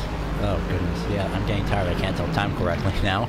Yeah. But yeah, those 2 tenths are definitely going to add up over time. If they can keep that pace, though, that's a thing that is very key over pretty much about this remaining 6 hours, as Ottinger is all over the back bumper and nearly running into Off-Road Motorsports Sam Michaels in that vehicle. And just now coming back onto the NASCAR circuit, just pretty much within the lap, just a slight perspective, Radicals Online is within NASCAR's turn 1 and 2, and Dakota Fripp is just now getting onto the NASCAR circuit. Yep, so Ottinger coming towards that bus stop chicane. How many cars out there do we have at the moment? Quite a few, but have a look at the 84 and 17. This is last in that top prototype class. Boy, was that close. The ROV on the main straight, trying to go through a couple of lap cars, but they're within 3 tenths here, and we could see a position change, Paul. We certainly could, although not with braking into turn 1 like that you won't. ROV and that GT Ross SST orange car. We've seen them in many of these special events, in also the VLN series here and the Blancpain GT series as well. Down now, just that gap's just grown a little bit with that little mistake there at the turn number 1 from Yarovai. Just getting a bit squirrely under braking. Obviously, as that car just trimmed out a little bit and having to push on. He's trying to get that 12th place there from Julian Grunnestel. Through onto the oval they go once again. This is where the slipstream will count. This is where, even though he's a second, or close to a second behind, the slipstream is really strong with this Daytona prototype. You can feel the effect all the way to about second, maybe second and a half back, well, certainly we do in the GT3 car, with those prototypes, they've cut such a big hole in the air, and that really shows us go through the bus stop chicane once again. He's now within half a second, gaining on the car in front there, heading towards the end of the lap here, towards the tri-oval, and he could make a move once again, maybe once to the outside here. Here he goes. Straight pass for P12, although that may not be the end of it. There's still about 5 hours 45 left in this event. Leon Granastel getting closer to turn 1. He wasn't confident here under the brakes last time around, but this time quite unscathed, and that's a position change in your prototype class. So looking at your GTE field, and it is the logical Vortex sim racing car of Joel Ghez. You might remember him for the famous Joel Ghez live timing that pretty much a lot of people use in the service. He was part of the mastermind behind that. He leads the class away for Vortex sim racing. Behind him, Maximilian Veneg for Pure Racing Team, followed by the Radicals Online car of Josh Thompson, who we've spoken about, Gary, but in that class again, you could not get closer for a lead in a 24-hour event. 28 seconds between the top two. Yeah, it's definitely between the top two. That's just simply amazing, an amazing thing that you can do. I believe that's actually our closest battle overall. I wanted to double check that. Seems like it is as of now, at least the closest battle in this in the class of the GTE cars. As right now I'm looking at Vortex Sim Racing, again, perspective, just there in the middle of NASCAR turns 1 and 2, and your racing team is just now coming to infield turn number 5. Yep, so while that all goes on, the GT3 class, we haven't rounded that up, but Vanderbilt Sim Racing yellow car leads that field away. Robin Sundqvist currently piloting that vehicle ahead of Agustin Canapino in the iRacing Argentina Cup, followed by the Champs iRacing car of Sergei Maturana. So you've got Argentina and Spain second and third basically there, Paul. And I spoke about and confessed how I think Sergei could, with his passion, lead somewhere in sim racing. He finds himself third in that class with a very unique livery. I don't know what's on the hood of his car, but it's a certain football player I can't seem to recognize or get a good view of. I wouldn't know. I'm not looking at that one at the moment. I'm looking at the battle for fourth place overall, because there's 4 tenths for a second between them. RSO and Evolution Racing Team. RSO have just made a pit stop, so it's their outlap here. So Evolution Racing Team 11 laps into their stint here. And again, this is going to be another one of where does the strategy take them? Where does it work out for each of those? And well, they're doing a pretty good job here. Philip Schellenberg trying his best to close up and overtake that Evolution Racing Team car of Riley Blythe. Notice also another one of the Evolution Racing Team cars has got Andrew Carl now has jumped in the 27 in GTE class. Look at this here, you've got the Champs iRacing car, the 72, the 12. God blimey, I am tired. Down the inside of that car to lap them cause this battle. Absolutely nose to tail, and they've also got another one behind, which was the MSP Phoenix Racing, the 85 car, down towards the bus stop chicane once again. Schellenberg is having a look here, Johnny. He's trying to make the move, and he's made it stick as well. Good move. Yeah, great move, sails past, but this is where you normally see cars start to sail back past on this second straight, so it's all about maintaining the advantage, and I think it could be difficult for Philip Schellenberg, who, and rightly so, Riley Blythe, will make his way past around the outside here. You see a lot of 3 wide interchanges at this portion of the racetrack, but they'll cross the line, begin another lap to go along with the hundreds that have happened here today, and back past is Riley Blythe. So let's bring Randy Cheneth into this, because Randy, these close battles, is there any way that a person can break away from the slipstream here? Is it all done in the infield section at all? By the way, I'm not even sure if we got Randy on the line, by the way. I'm just testing to see here, Paul. If not, you can answer it. I think he's just giving you the cold shoulder there, Johnny. To a degree, you use that infield section, but you also use the traffic. Try and use the traffic to your advantage. Like here, you've got the Evolution Racing Team car going down the inside of the core car. It's not quite worked for them though. You want to try and get that car in between, say like into that hairpin. So you want, if you were Evolution Racing Team, you would have wanted to have got that move done before the hairpin, so you have that GTE car in the middle of them. So then that just helps you just break away just that little bit. But as you can see, still pretty close together. The two of them, Team RSO, 0.2 of a second behind. They're not going to make the move down into the bus stop chicane once again, but certainly giving it everything at the moment. This not might be a bad thing though. Sat behind, okay, if they feel that they've got a lot more pace than them, then they want to make the move and get past here, but at the moment they're saving fuel. Why not sit behind for a little bit? Would you get impatient in this situation, Gary, if you're Philip Schallenberg? Would you just want to make your way past and start focusing on getting into a rhythm? Because it's these situations where you start to focus less on setting great and blistering lap times. You just start to worry about getting to the car, getting past the car in front, and end up making more mistakes as a result.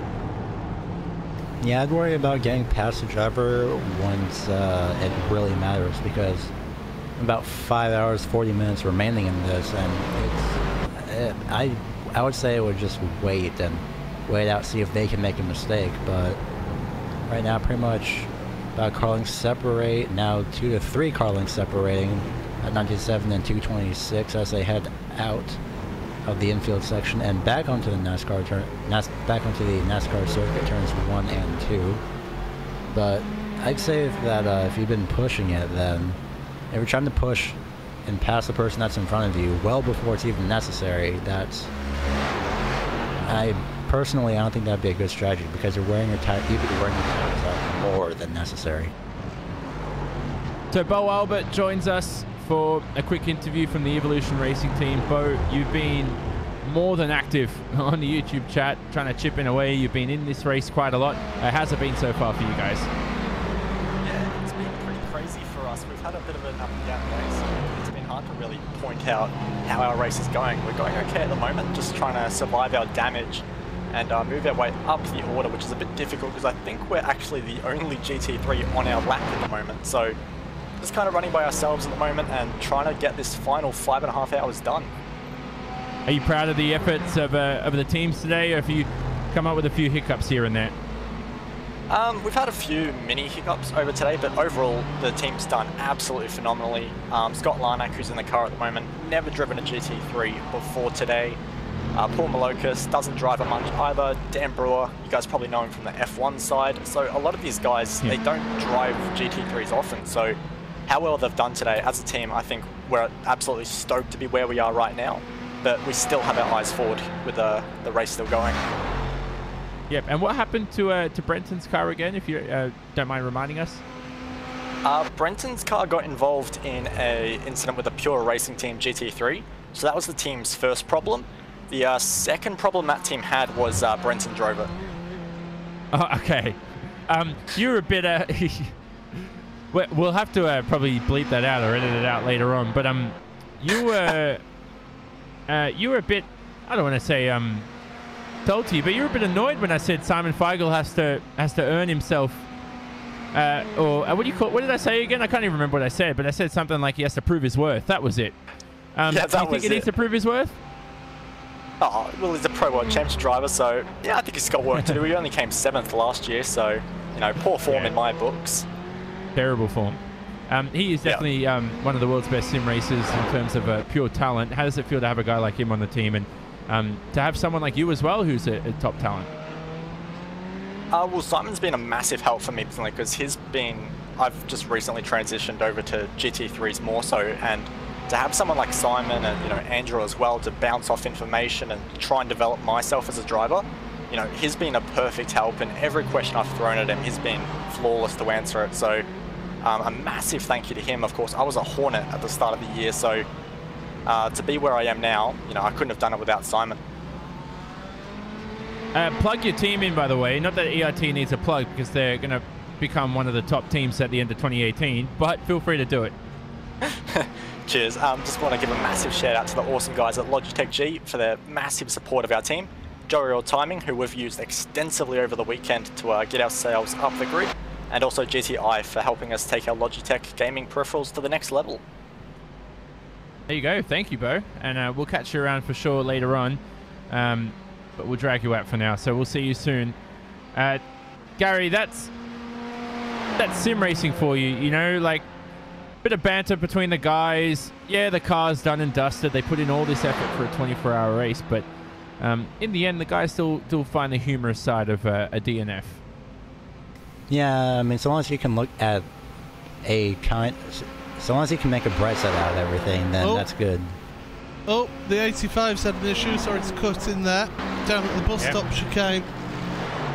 Gregory Tanson. Yeah, Gregory Tanson. They're just having a look at what happened there and took a wide entry into the bus stop. Lost control of the car. Just glanced the tyre barriers with the nose. So shouldn't be too much damage done there. And another car behind also spun at the same time. Is that what you were going to elaborate on, Gary? Yeah, I was just about to say, the 10 actually ran into, was that the 184 that was actually checking up, I believe, trying to avoid that. Yep, so that ended up, the 84... Oh, the 85 has gone into the tyre wall at the pit exit. Oh, man. It looks like he hasn't done too much damage there, but... Yeah, that is a big mistake. It's so easy to do that, though, into that corner. Lock up the rear tyres on your downshifts. You've got to time your downshifts so you don't lock up your rears. And quite easily, that back end will just kick out round there. And before you know it, you're heading towards that pit exit wall. It was a very soft collision. Like, it felt like he was almost hitting into a bunch of pillows. That's usually for the best. Well, I tell you what. If you think the tyres are pillows, then I don't want to go around your house to spend an evening. Oh God, jeez. So getting that. Yeah, what were you gonna say, Gary? Like I remember mentioning earlier, it's when you were leaving pit road that you didn't want to hit that tire barrier. I may have forgot to mention about going into turn 1 as well, but unfortunately an example was made out of that. But luckily it does look like I don't see any visible damage, maybe a few, maybe like something that's internal, but on the bright side, that number 85 looks pretty clean. There you go. As we look at the 226 and 97 out on racetrack, this is the battle for 4th in class for the prototypes. And they go through on the main straight, lapping a few cars. There's Philip Schallenberg flashing the headlights. You should be, as I said, now he should. Here's how it should work, Paul. He's flashed the headlights, extra 1 second added to his pit stop time. So he's going to use it wisely. You're not letting go of this idea, are you? He is. I think it's so distracting, though, when you're in the cockpit and this happens. It is an interesting dilemma. Now, I'm not saying he's distracted Simon Feigl earlier, but it certainly could have had a little bit to play in that incident. If you'd have been watching my stream on my personal YouTube account, you would have seen what my thoughts were on people flashing their headlights. To give the PC version of it, it was more along the lines of, you don't need to flash them, I'm getting out of your way already. Basically. Yeah, exactly. But it's there. To be honest, I don't mind if somebody uses it to show that they are actually making a move, rather than just sitting behind and just flashing them for flashing's sake. If you're actually using it as a way of letting other drivers know what your intentions are, and also with the placement of your car as well, then yeah, it can be a good thing. But I do agree that some people just seem to have it mapped to a button and just push the button down all the day. Yeah, they spam it and they love it. Well, here we go now. This battle continues. Closer and closer. The Team RSO car that we're following, that's a blue and white livery. It actually did get past that Evolution Racing Team car of Riley Blythe. Of course, we just spoke to Bo Albert from Evolution Racing Team just a few minutes ago. Feel free to rewind for that as well. And you want to chip in on that, Randy? The push to talk, mapping the headlights, a good anecdote. Yeah, this is an old league that we broadcasted on RaceSpot as a league, but I didn't broadcast it. I was actually racing in it, and it was a Daytona race where it happened, a night race, and it was shortly after the feature came out, and he had the button he decided to make for his headlights was the same as the push to talk button for his TeamSpeak or his Vent or whatever server of his choice he was using. And he sent me a private message around the first pit stop of what was happening, and we were running close to one another. He was behind me, just working my slipstream, and so for the entirety of his stint, whenever he was talking to his teammates, I was getting flashed. And after he PM'd me, whenever I saw him start talking to his teammates, I would just start pushing my button too and spamming it back at him. See, that's a good thing by him, because you'd be after the race typing up a very angry email or forum message to him, and then you'd luckily just see his inbox message saying, sorry, I didn't mean to do that, whatever. But he's done it during the race and being proactive about it. I don't know. It never really bothered me that much. Like, it's sort of annoying, but I'm always so hyperactive checking for other cars that it just sort of... I know it really, really bothers some people, but it's never... It seems like, I think most of the people I've talked to is just sort of like, yeah, we know you're back there. But it's just sort of the thing that happens. But that's just me. Well, there was an oval practice session I went into. This is for stock cars. And there was like an 8-car train or something, like double file alongside the racetrack. Great work, by the way. Everyone's starting to, bump draft where possible, blah, blah, blah. And then someone came up with a 3-sentence chat while driving in this pack. And I'm pretty sure someone else typed it for them, number one. And number two, the message was like, hey guys, this is amazing, this is extraordinary, well done, let's keep this up. I'm like, dude, you don't have to say 3 sentences of praise just to tell guys to keep it up. Just say, hey, good job, bang, keep it up, keep it simple. Not the funniest anecdote in the world, Gary, but something there for you to ponder about. I mean, typing either way, sentences while in a drafting on it, why would you do that for stars? Especially if it's at Daytona, that's your first mistake.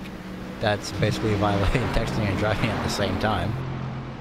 But I don't know why. But anyways, I want to say something about the battle that the 226 and the 97 have been having. Right now, the 97 has it's gotten held up by the number 34, so a little bit of a gap now. But during that interview with Bo, there was a lot of traffic, and they both stuck with each other through all that traffic. In fact, I think the 226 had a few close moments as well as the 97. But nonetheless, so far, everything looking pretty good for these two. And looking at lap times, looks like, well, since the 97 did get held up, 226 was faster that time by, but right now it doesn't even look like he's gotten held up. Yeah, so the leaders in your class, just to refresh your mind, the prototype class, Vendavel Sim Racing White, Robin Esterson, piloting that car, only leading by 33 seconds, and he lost 9/10, by the way, to the Radicals Online 6 sideways car of Nick Ottinger behind. SimCube Inex Racing's prototype car of Joe Letterillo. I think they just won the coolest name pool competition. The coolest name competition, Paul. That was very bad grammar on my part, but that's him in 3rd place. In your next class, that is when I get up the class name, so with the GTEs there, I'm going to get the class up first. Here we go. Logical Vortex Sim Racing is currently leading up in 1st place. Behind them, it's a Pure Racing team and Radicals Online car in 3rd. So again, Radicals in the top 3 in 2 separate classes. And then you look at your GT3s. This time, no Radicals, but you have Vendavel Sim Racing Yellow, iRacing Argentina, Champs iRacing, all 1, 2, 3 in succession. We've been following this battle between the 5th and 4th place cars of Team RSO and Evolution Racing Team. They've been in a good fight for quite some time. But overall here, Gary, Vendavel Sim Racing, again, first in 2 classes here. Must be a good day for them. Oh yeah, it's definitely the best thing that they want to have. And I remember saying, I'm not even sure about the concept of time now, but I'd say about an hour ago, I remember when Radicals Online was about I'd say 52 seconds off, maybe a minute 26 seconds, but now they're 33 seconds back as of, well, pretty much when the leaders just crossed the line. We've been focusing so much on these 4th and 5th place cars, but definitely something that, you know, it's a morale booster. You know you're catching up to the driver that's in front of you, and as if that's good enough, even better, it's the overall leader of the race as well. So basically, if there's more to winning your own class, but it's even better to win the overall race. So while this is going on, we are going to introduce back that little feature of Ask Commentator. Or how should we do the hashtag poll? Should we do it like in hashtag AMA? Well, for social media, we're using the hashtag 24H Daytona. Yeah, exactly. So if you do want to follow us on social media or get involved, hashtag 24H Daytona.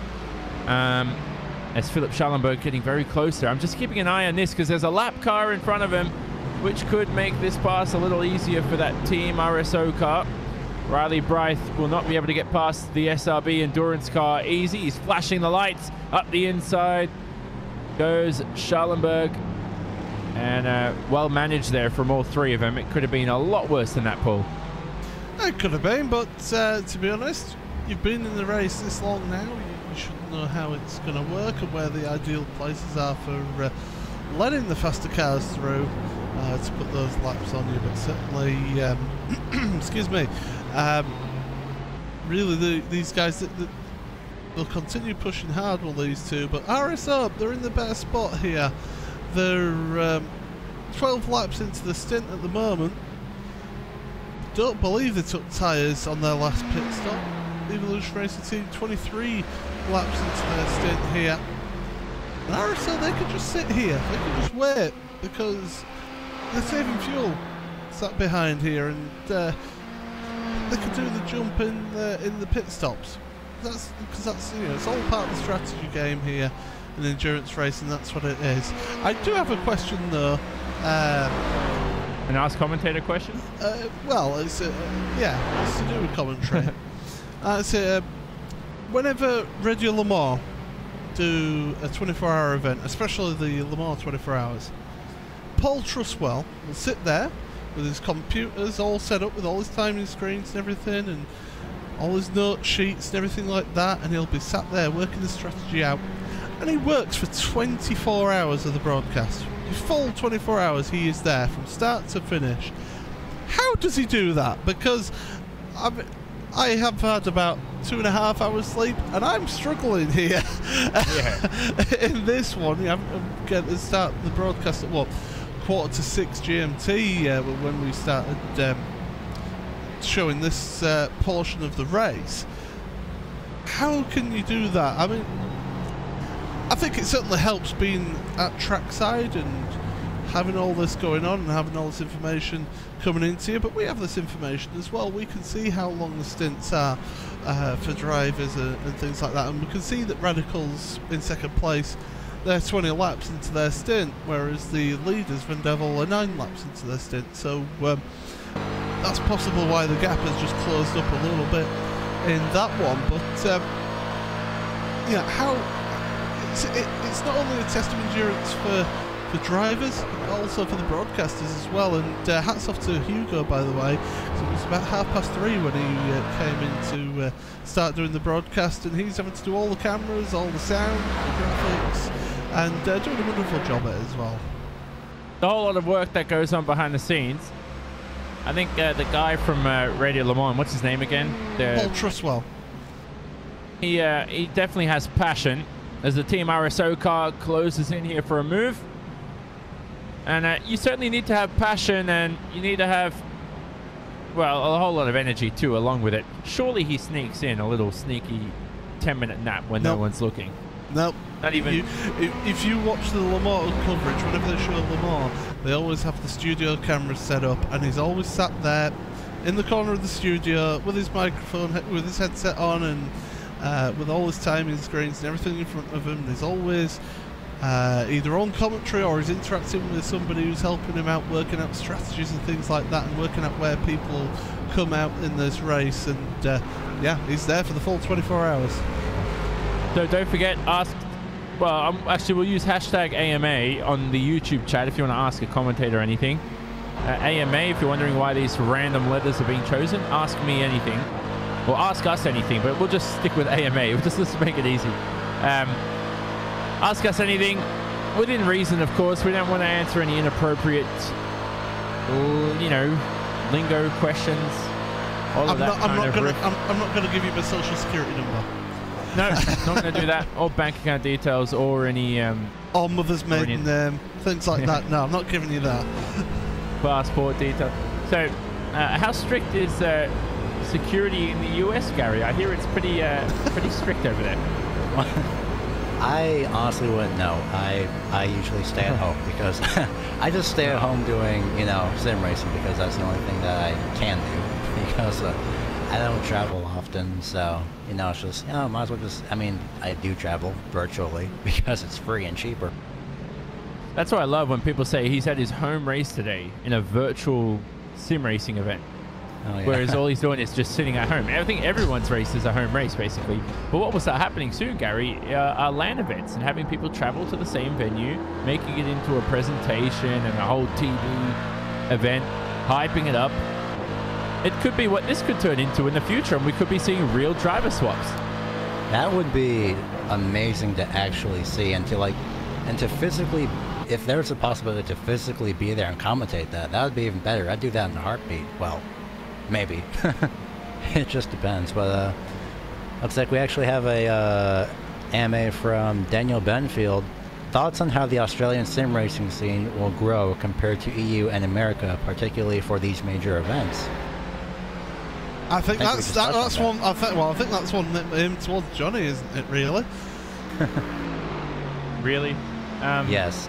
Well, seeing as you're the token Australian in this commentary booth today. Yeah. Actually, think about. Oh yeah, I'm watching that battle too. Yeah, I got a bit spicy between the Evolution Racing team and a couple of backmarkers there. I don't know about the as the Team RSO car comes away unscathed. I don't know how this is going to go. Before I answer the question, just quick. We don't want to forget the lead battle overall. 31 seconds, the gap between Vendaval Sim Racing and Radicals Online. It was 30 seconds at one stage. Hasn't gone down to 29 at all as the number 226 now pits of Riley Blythe. So that battle is all but over for that P4 position. But to answer the question, I don't know, like, how you can, like the Australian sim racing scene. I don't know how to measure that. Is there an Australian sim racing scene? Like, I know there's an international sim racing scene. I know that. Like, when you go to iRacing, you connect to a server and you just race with whoever's there. I would have thought that really. I mean, I know it's a stereotype, and I do apologise, but V8s. You look at the V8 scoops. That's predominantly the Scops, whatever. Is it Scops or scoops? Yeah, anyway. Scops, yeah. No, I think you are right. They are they're predominantly Antipodeans, predominantly Australian people who compete in that championship, and there'll be other championships as well that are predominantly Antipodeans. Yeah. So you do have an Australian sim racing market there. Oh, wait a minute, hold on. We actually have. Oh man, yeah. A while back, the 13 actually got into the 17 of GT Ross SST Orange after leaving pit road. That was the 17.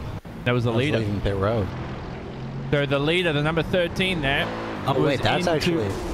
Sorry to cut you off, Jonathan, but I just realized that's actually a chance for Radicals Online to actually close that gap even more now. Yep, a lot of damage to Robin Esterson's Vendaval Sim Racing white car. So what's happened there, Gary, between that incident? Because the overall leader here involved in pretty much what you'd call an unforced error, car in front, just slowing down out of the way and just didn't catch it. It caught it unaware. I think the lap car there didn't make it easy, but I also think it was a bit of a miscommunication on both drivers. Yeah, looking back at it, it does look like just one of those wrong place, wrong time type of moments, but maybe just not enough time to move out of the way for that number 13. What? Yeah, he was. Sorry, Paul. Go ahead. What on earth was the 17 doing there? Really? He was leaving pit road. He was leaving pit road, yes, but he slowed down a lot earlier than you would do normally, and he slowed down far too much for what you would normally expect of the prototype, and I think that's what caught out your leader. And well, they're on pit road now, GT Ross, obviously to get some repairs done there, but I'm sorry for me, that's on the GT Ross car. That was, unless they had some sort of technical problem that was causing them to have those issues of running that slow into that corner, then that's really a bad mistake for that 17 car to do that in front of your race leader. Actually, yeah, I'm not sure if they're up to about 118, 17 miles an hour coming out pit road, then they just slammed down the brakes. I'm not sure if they were going to try and let the leader by, but that's the usually preferred line where the main leader was. Yep, so that 17 is in the pits. The GTROS SST orange car, Aston Flores currently in the cockpit. And it's just sitting there in the pit lane, so definitely something's up. But the car looks pretty repaired now. It looks nice and new, but it doesn't look that way for the Vendables Sim Racing white car of Robin Esterson. So you look at his lap time, he should be around that 1 minute 38 range, 1 minute 38.7. Not such a bad lap time, Paul, considering all the damage he just sustained.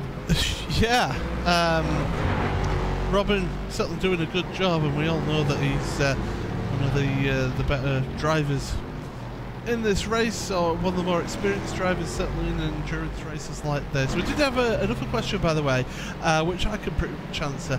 It says, how do you get into commentating for iRacing? It's a very good question, very timed question there, Cole Ashcroft there on the YouTube chat.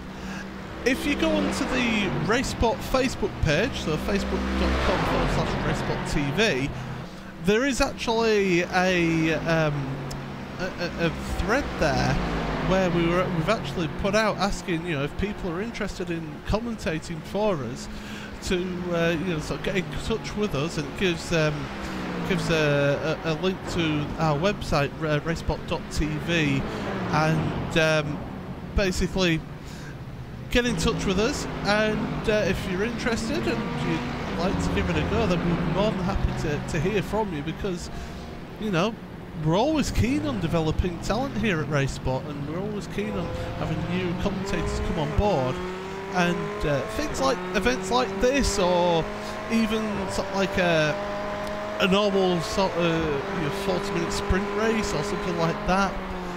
The great starting ground for commentating, and for something like this, it's like an event like this. This is a little bit more relaxed at this stage of the broadcast, because there's these gaps that are formed in the field. But yeah, by all means, have a look on the Facebook page, facebook.com/RaceSpotTV, and you'll be able to have a look at that. I can just going to jump in real quick and say that I'm relatively still new to RaceSpot. I joined, my first race was actually I believe 6 hours at the VLN Endurance Series at Nürburgring, September 30th or so. So I've done a few races here and there, and this is one of my first 24-hour events, and there's no way I'm going to do an 8-hour stint on broadcasting. That's just not going to happen. And Paul, after Gary's experienced this, he'll probably be like, "This is my last 24 hours." Just joking around.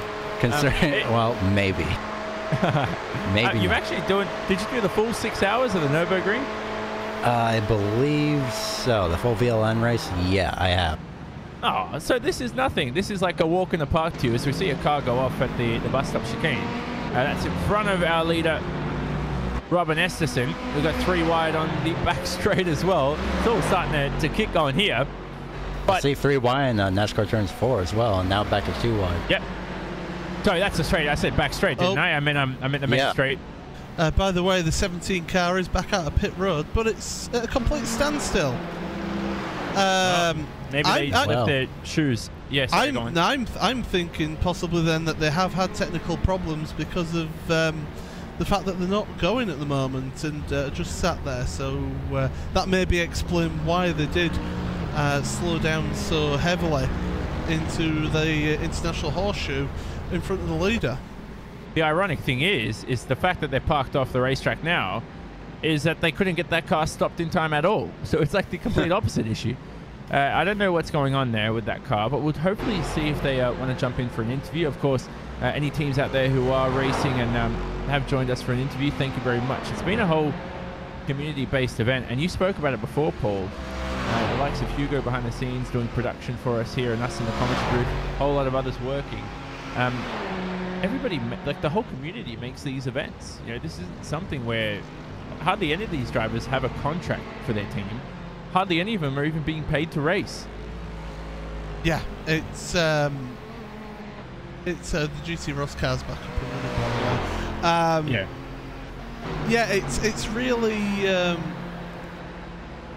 it's really great how the how this sort of environment, how this whole community comes together, because it is a community, it's a sim racing community, and these events certainly are a fantastic one. And we've got another question here from Weber's Racing as well, which I'll just dive into. Any early Spirit of the Race nominations for you guys who has kept it going even with incidents? And that's hashtag 24H Daytona on social media. Spirit of the Race, kept it going. That's a very good question. That I'm going to have a look through the field here and see sort of who's still going when they're further down the order. Any thoughts on that, Gary or Johnny? Yeah, I was about to the arm as well. It's a tough decision. There are so many cars out there, 55 to choose from. And how many are left in the race? 37? 37 still in the race, yeah. I'm seeing on the very last overall position. Jim have just had a bit of an excursion into the grass, but carry on. Oh, man. Well, I'm looking through the overall class, trying to see if there's anyone. I'm looking, first of all, I'm going to look through the people that are 100 or more laps down, just to be 100% sure, and it doesn't look like anyone is there. So the last person that overall on the that is still running, 51 laps down, number 10, Odax Motorsports Samsung SE. It's being currently driven by Juan Jose Sanchez, and they're just not coming out onto the NASCAR Turn 1. And another question apparently on the YouTube chat from Tim Martin: at what track, not including the mainstream ones, would you like to see a 24-hour race? I'm going with the centripetal circuit.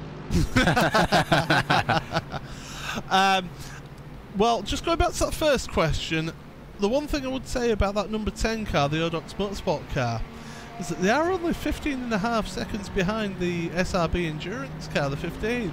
So even though they're the last running car in the standings, they're still involved in a battle there, and that's really good. That's what the spirit of endurance is all about. You know, it's all about, okay, you may not win the race, but it's all about getting it to the end of the race in an endurance race like this. And certainly it's great to see them carrying on battling like they are. 24-hour race though, that's not including mainstream ones. Would you like to see a 24-hour race? It'll never happen, and I can guarantee this it'll never happen. I would love to see Alton Park do a 24-hour race. Oh, nice. Alton Park's a good one. As we look at the 6 and 88 here, they're closing in on each other. Very close on the racetrack. The Commander Sim Sport car of Jorn Jens just behind Tobias Lugart, who's in that number 6 Sim RC Crimson car. And Jorn Jens, very popular name in sim racing, Gary. He's got a chance here where he can make an overtake out on the racetrack. Now, Jorn isn't the fastest guy out there in the world, but he's got a great team around him, and he's surely a smart sim racer. He's been more than experienced in this world, and he's got great racecraft. So let's see how he fares. Yeah, hopefully he fares pretty well. We're going to see how he does into this bus stop chicane, and then I'll answer that 24-hour race question as number 10 backs off, lets the 88 go through the chicane.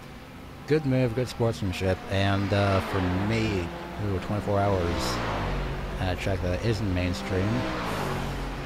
Ooh, that's a difficult one. I'd say I'm gonna regret this, but Bristol. What could go wrong?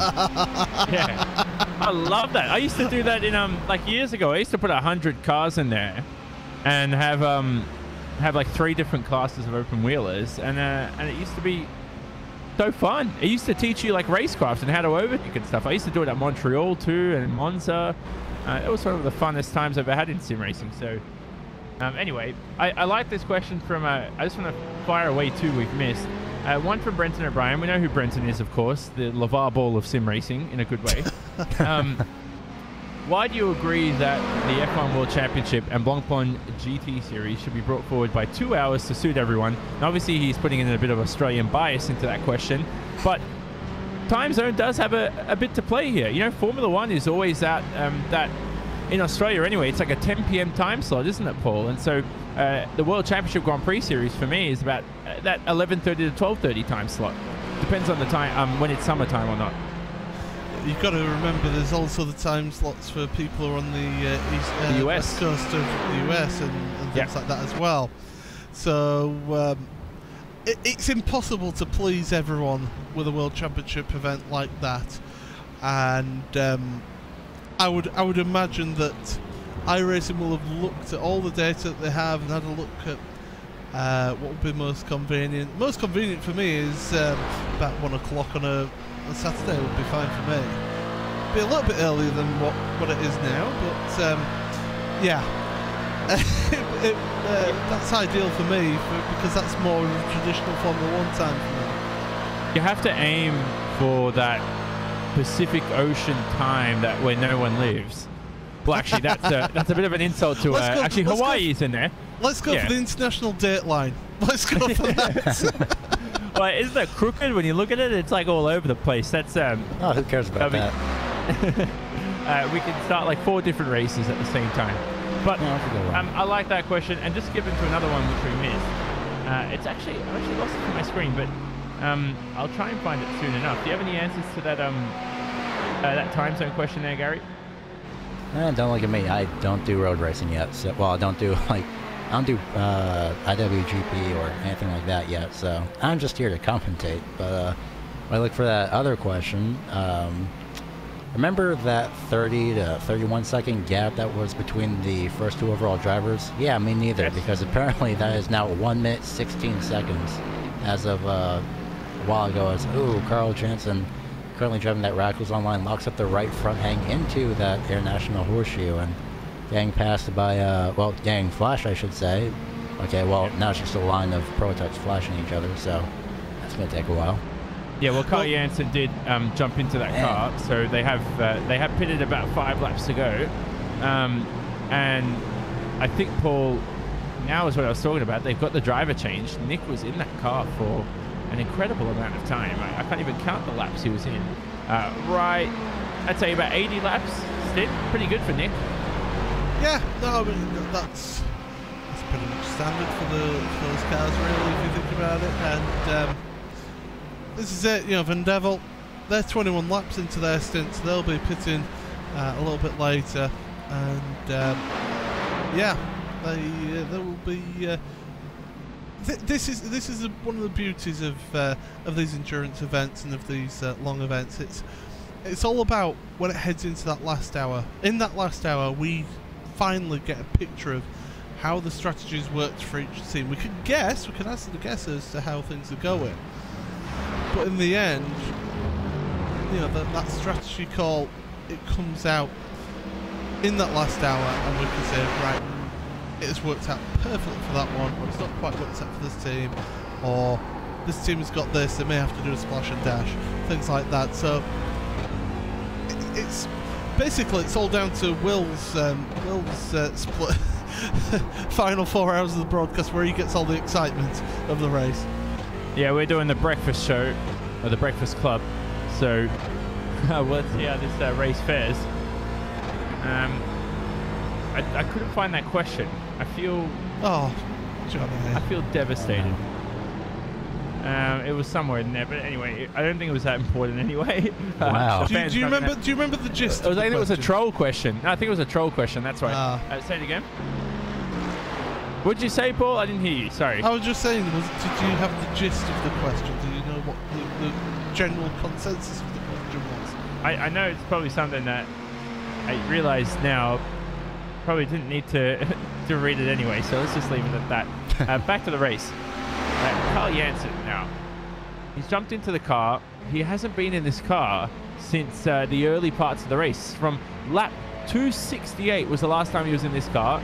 He started off the race for the Radicals Online team, so he's had 2 total stints at the moment. He's woken up here, Gary, and he feels good. He's going to finish this race strong for the team. They've got a great driver starting the car and now going to end the car for this team. Is this positive signs ahead to a possible victory for Radicals?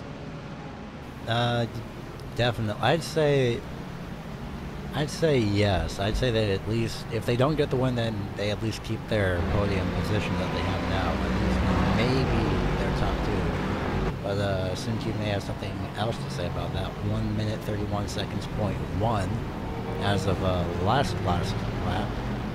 I'm not sure if I said that correctly, but the lap before this one, but right now is now 1 minute 31.7 in terms of start-finish line gap. Anything to say on that, Paul, with Carl in the car now?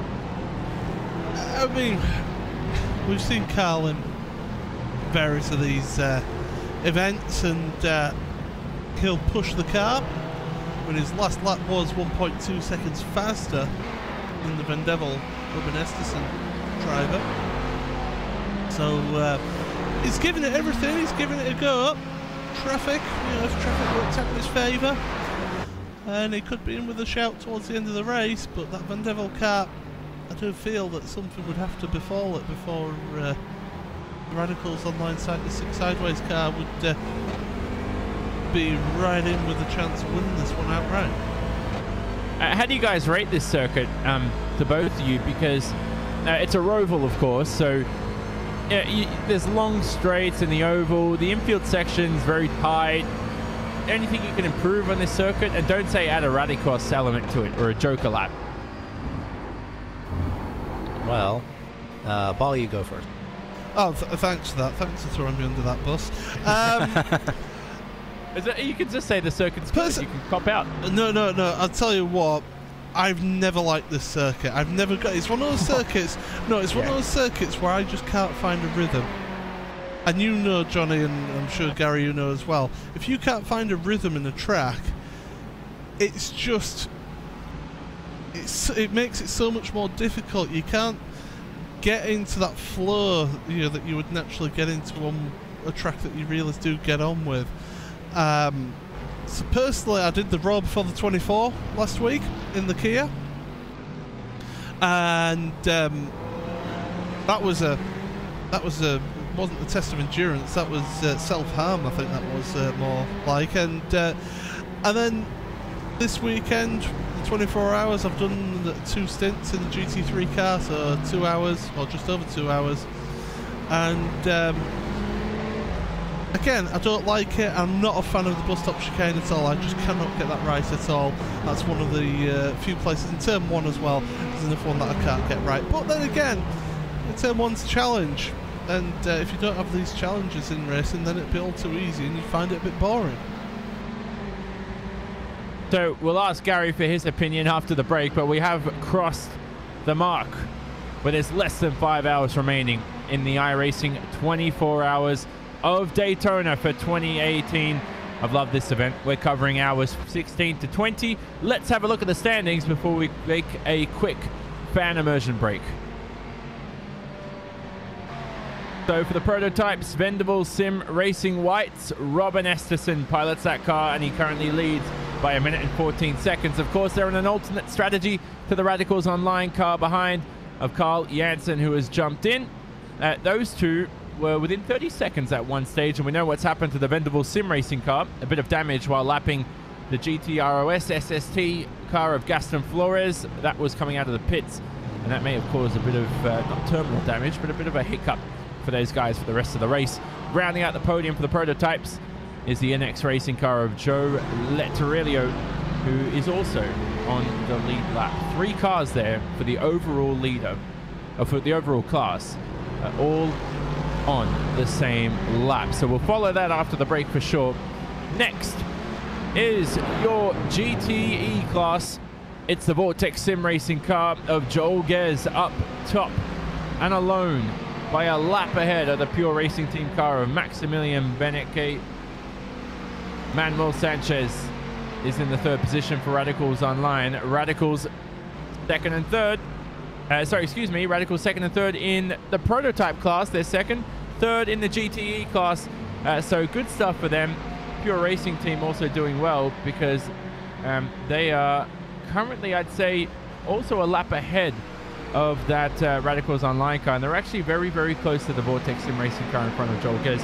So also keep an eye out on that battle. Looking at your GT3s to end our wrap-up is the Vendaval Sim Racing yellow car of Dave Jellink, who leads ahead of Sergi Maturana, who's jumped ahead of the iRacing Argentina car. iRacing Argentina car 1 second behind Sergi. They've just come out of the pits. They remain in those podium positions, and surely on the alternate strategy, Sergi will come into the pits, and he will probably demote himself to the 3rd position, but with fresh tires and a fresh mindset heading into a new stint. So we'll take a quick fan immersion break here. You're watching the 2018 iRacing 24 Hours of Daytona. We're going to cover the last hour of our stint.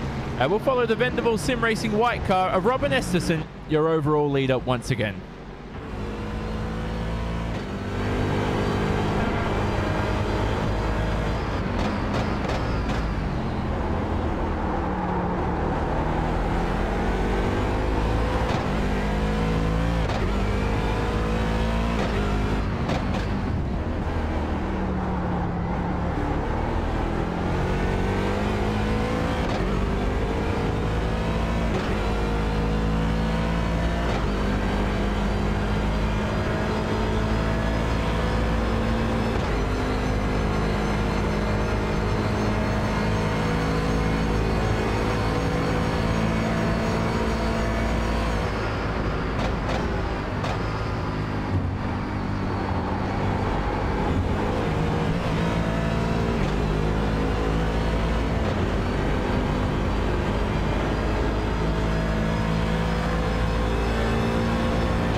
Welcome back to the 2018 iRacing 24 Hours of Daytona. We just gave you a recap of each of the top 3 in every class, and it was Vanderbilt Sim Racing White who lead away from Radicals Online, and Inex Racing in the prototypes. The GTE class, it's Vortex, followed by Pure Racing Team, Radicals Online in 3rd. The GT3s, Vendaval again, leaders in another class, followed by the Pure Racing Team in 2nd. And then, oh, not the Pure Racing Team, Champs iRacing in 2nd. I'm looking at the wrong class. And then it's iRacing Argentina in 3rd. iRacing Argentina just came out of the pits, and they may find themselves back in the 2nd position soon. But I'm joined by Paul Smith, Gary Weaver. I'm Jonathan Simon on hand, Hugo Luis behind the scenes in production. But Gary, we didn't come back to you in terms of what you do to improve this circuit and whether you like it or not. Honestly, I've never really raced it enough to know if I like it or not. I mean, the closest I've come to racing this circuit would be Mazda's at the 07 version of this track, and that's fine, except from people that still try and run below the yellow line for some reason. I don't know why, but they do.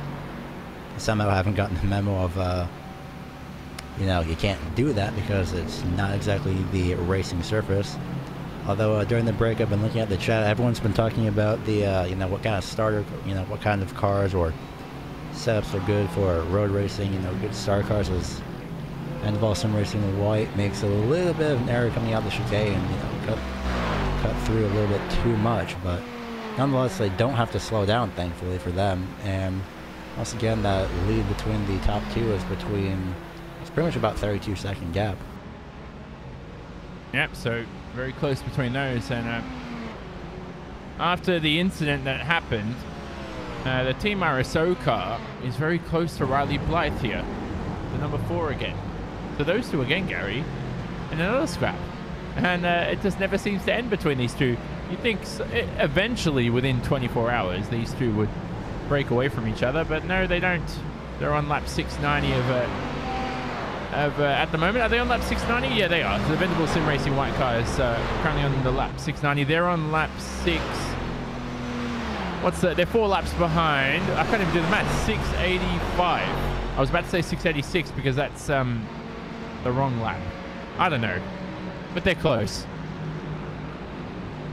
Yeah, you'd think for a 24-hour event, you'd only battle the same person. No, actually, if you really think about it, over 24 hours on the same track, and you have virtually equal running cars, you'll be seeing a lot of the same person, or at least the same car, and quite frankly, it may be enough to actually annoy you, as Philip is now flashing his headlight, explaining them now that he is faster than them, which of course that is an appropriate time, but in your case, I'd say that is a second at their pit stop, just like right here. Yeah, exactly. He keeps doing it. He's got to, he may distract people. This is where we've seen some incidents because of that. There is, oh man, there is a truckload of cars here that need to be lapped. And so far, Philip Schallenberg is trying to make his way through. Riley Blythe is only halfway there. And this is not a corner on the circuit there, that turn 5 area. Turn 4, excuse me. This is turn 5 here. Not an area that you want to be catching a lap car as all. And sometimes luck has as much skill as you have to lap cars, sometimes you got to be a bit luckier in terms of where you catch them on the racetrack. Yeah, you have to be strategic with the way you attack the lap traffic. You know, you have to attack the lap traffic in a different way that you attack somebody that's on the same lap. And I've actually been corrected. Forgot about that actually, but you can go below the, as far as I know, the double yellow line, or 2 people are flashing their lights at the same time, heading down into the chicane in single file. You are allowed to go below the double yellow line on the front straightaway, which in this case is the tri-oval. I remember seeing that, as Nimcross has confirmed that. So that pass that we saw earlier, that was actually legal because it's not really a banked surface. The turns, however, well, these cars can't really run on the turns at that kind of a speed that they usually can on the actual corners itself. So it's pretty much that. But nonetheless, that gap may be closing soon between 4th and 5th. So hopefully, and maybe we'll actually see some action once again, as just a little bit of a fishtail, looks like, from the 97 and the 44. Yep, so of course one eye on that as usual. God, this battle's so close, isn't it, between all these drivers here. Jim Racing right behind. Where are they? They're right in front of Riley Blythe, is it? Might be getting confused. No, they're right behind Riley Blythe, and they're split. They're in that little bit of a sandwich of that battle between 4th and 5th, although they are a lap behind. So technically, if you're wondering, hey, wait a sec, that Jim Racing car, Florian Voigt, is in a battle with these guys. No, he's not. He's a lap behind them, so he's about to get lapped here. Now, Paul, we haven't spoken to you. This is Paul Smith here. Since we returned, what's your worst experience you've ever had with a lap car? Oh, worst experience with a lap car. Having them just flat out ignore that I was alongside them and take the normal racing line. It wasn't. And take me out. Basically, that's about it. That's about the worst that I've had for bad experience in lap traffic. That sounds like Kevin Magnussen, was it? You were racing with him, I assume? No.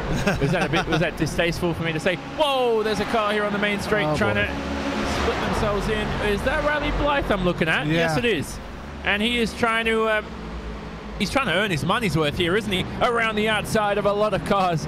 Oh, I've never been so intense in a race that still has 4 hours 44 left in it. And there's just no way past. You have to be so careful.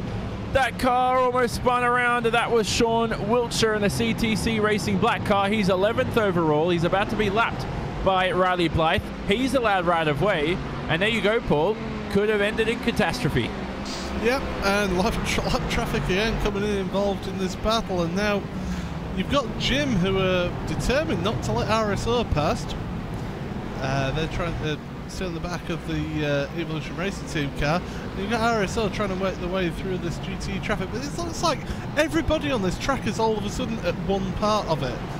Because you've got all of this racetrack to go at, and you've got a good sort of 8 or 9 cars, maybe 10 cars all together on one section of the track. I mean, what's going on, guys? Sort it out. Can you see that using Joel real timing or something? Yeah, that Joel Gez, the leader of the GTE classes. Oh, I see what you did there. Oh, cutting it through. Sorry to cut you guys off, but the 97 literally drove it into the chicane, and now it's pretty much a late pass, and that causes the 04 to, I think, I'm not sure, it doesn't look like it. I think he's gotten a slowdown penalty. No, he doesn't. He's just had a momentum loss because that first part of the chicane is a really difficult place to actually time a pass right. And 3 wide ahead. Oh goodness! And unfortunately, there's no way this can end well. Oh, it could be 4 wide. Here comes Riley Blythe, flashing the headlights like a madman. Here he goes, 2 by 2. Oh, that's contact. 15 around. Oh no! Riley also involved 226.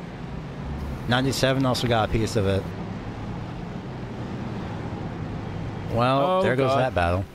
Yep, they're on that main straight, and I just don't know what. Riley was just was he a bit impatient there? He's the driver behind, so he's the one that gets accused of everything first, for sure, there, Paul.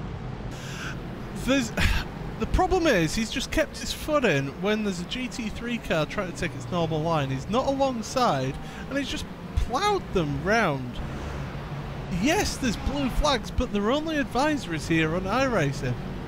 Yeah, so you can't expect people, and this is a problem. Maybe it's a little bit of an attitude thing with some people to try and maybe be too aggressive and think that, well, I'm in the faster class, so get out of my way. Because I've experienced that in this race with some of the Daytona prototypes in one of the lower splits. So I'm not saying that's what Riley is like. I'm just saying that it looked like a bit impetuous, a bit impatient from him. He could have waited. He saw that there was a big gaggle of cars, and there wasn't the room to do that there, especially on the exit of turn 1 into those corners towards the International Horseshoe. He's got damage on that car too, Gary, so certainly wasn't a good incident.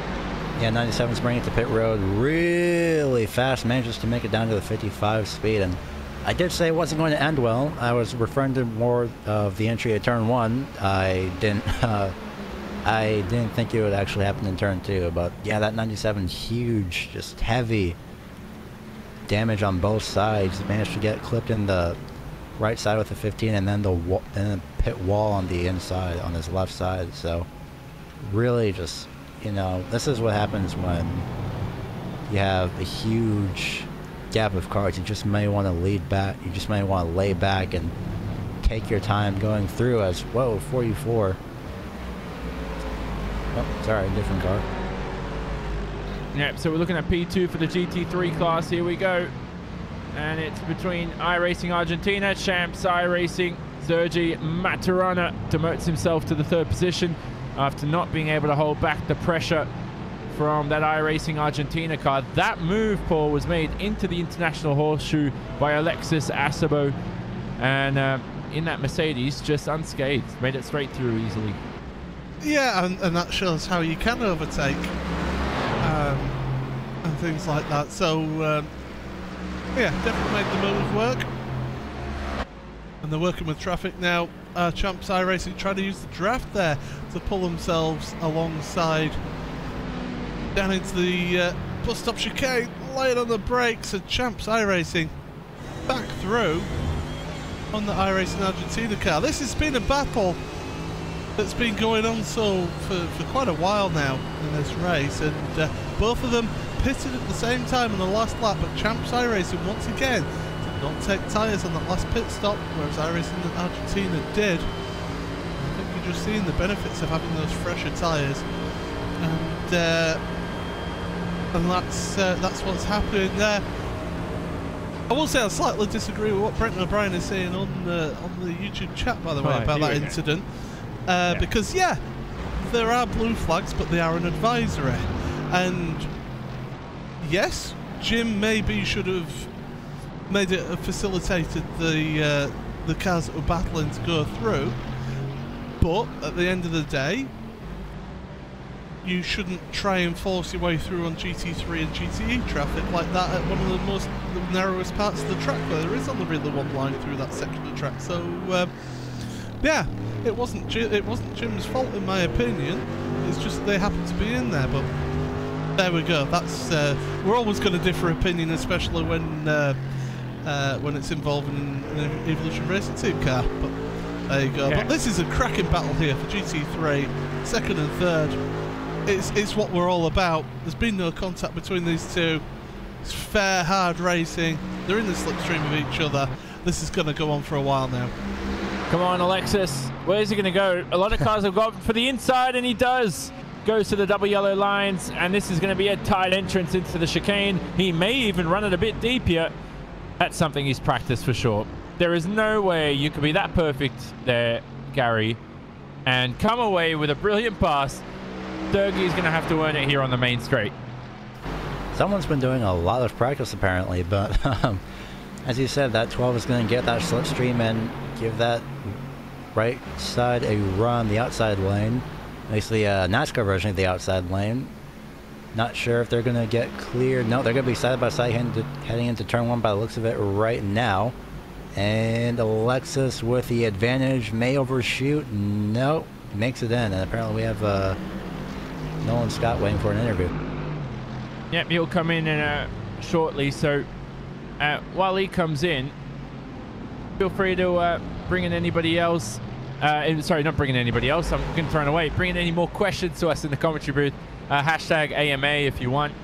Just ask the commentary booth any questions. Appropriate, please. Anything you want to pick the brain of between myself, Jonathan Simon, Paul Smith, Gary Weaver, and all in here for the next 36 minutes before the next crew jumps in. We're going to drag Nolan Scott into here. Nolan, welcome. I miss you. I haven't seen you since the Sim Racing Expo. How are you? It's been a little while. I'm well. How are you? It's good to be back. Good. How's the race been going? Pretty good for us. P3 most of the day, so to speak, day and night. So we've been chugging along in 3rd position. Not really gaining, not really losing a whole lot, but Joe's really putting on some good stints right now. And everything's going well right now. So just hold on to 3rd place. Are you hoping that the Vendaval sim racing car gets into more incidents like they did earlier on with that GTROS car? Oh yeah, I was watching that live, and man, he punted the GTROS car out of the way, and didn't really do much to his car. Can't say that I was too happy or too unhappy to see that, but you know, I'm hoping for something like that because that's what it's going to take. I mean, really, we're fundamentally fighting with radicals right now, and that's our main focus. But yeah, I mean, anything's to play for. We still got enough time that you know, they could get involved in an accident. We could get back up there, but that's probably what it's going to take at this point. Those guys have really put on some hellacious laps, so to speak, and yeah, we just need some luck. And you just did one big mega stint on your own. Are you going to be jumping in the car again towards the end of the race? No, I think that's it for me. JB should be back. Justin Brenner should be back here in just a little bit. We've got Jarl Tyan in the reserve slot right now. And then I think William Levesque's actually going to make an appearance tomorrow, or yes. I say tomorrow, this morning. So it's been a little while since we've seen him in a team car. So yeah, it'd be good to have William back in the car. I'm sure he'll be up to pace. But yeah, short notice, we kind of, you know, we wrecked our other car early on in the race. We wanted to fill in as many spots as we could, so we brought PJ onto the DP side and filled in some stints, and made sure everybody got a chance to drive. And that was really important to us this weekend. Yeah, nice.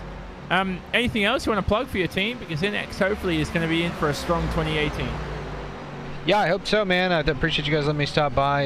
SimuCube come on board this year as a primary sponsor. It's our first primary sponsor, so really happy to have them on board. We've got SimLab coming back, and then we've still got to make some arrangements with some of our other sponsors for 2018, but that's looking good for us, man. We're excited. We're excited, especially to have SimuCube on the front and the side of the cars this year. Yep, so Sergey is coming through right now. Thank you, by the way, Nolan. We just had a battle on the racetrack for P2 in the GT3 class. So here's Sergey coming around the outside. This battle just keeps on continuing. I like how they're on alternate strategies too here, Paul. And two different teams here. One's from Europe, the Spanish team, another one from Argentina. Bit of a Latino blood.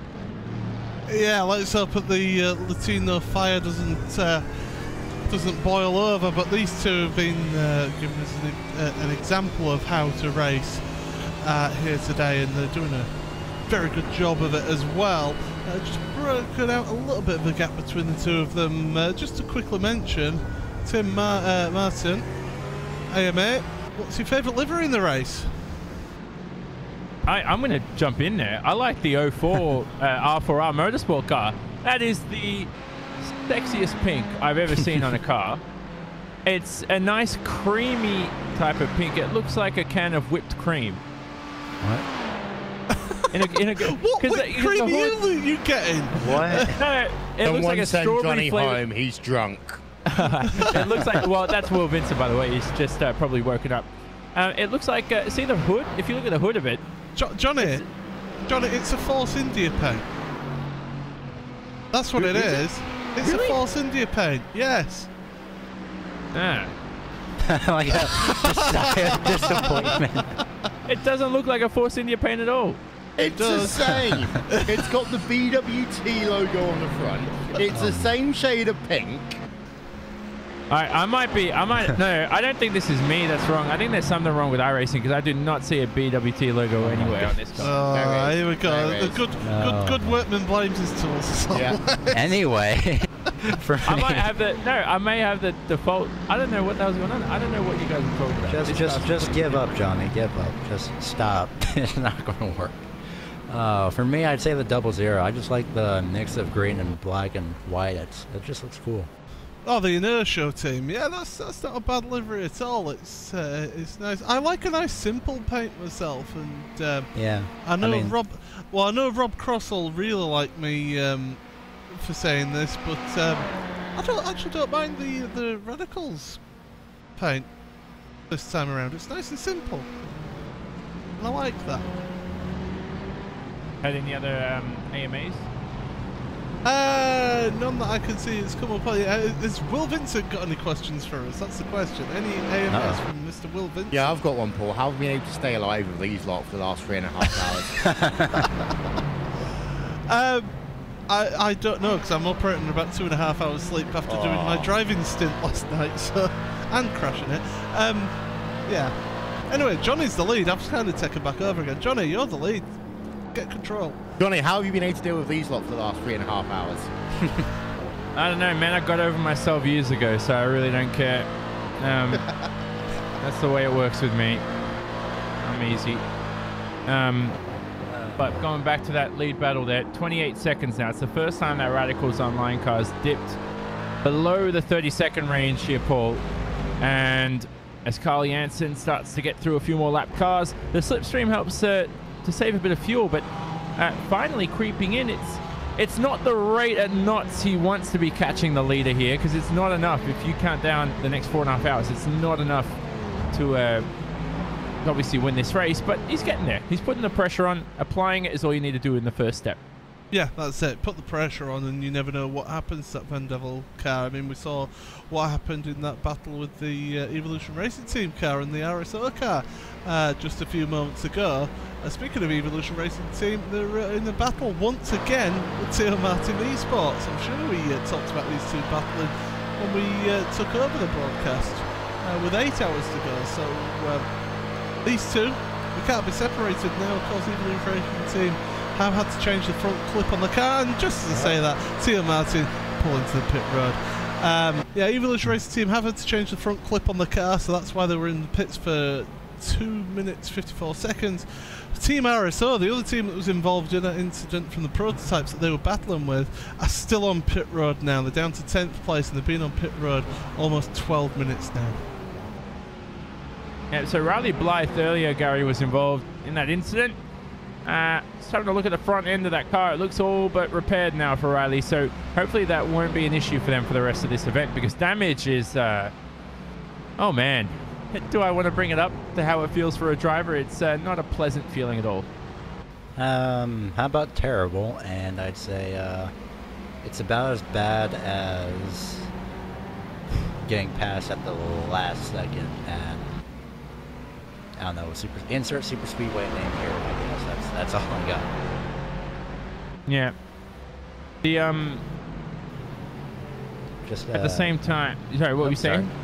Yeah, to expand on that, lost my train of thought for a second, apologies, but aero is pretty important here, especially, I think it's just Daytona where aero is extremely important, so that's just a thing, especially with the slipstream. That's, you know, it's the one thing that you need to, you know, it's just the damage that you basically just want to have as clean a car as possible and just stay out of trouble as best as possible. Yeah, and we're looking at the 88 and number 6 here. Jürgen Frank in that Sim RC Crimson car, co-anda car of Marcus Lenderman coming on to the oval. Now, we come towards the Radicals Online pitting pool in the meantime, and now things are a little bit different. Alternate strategy by a few laps. Let's see what happens to that Vendaval sim racing car. Robin Esterson's been in that car since lap 660. We're up to lap 702, so looking at a 1 minute 38 lap. He's been in that car for quite some time.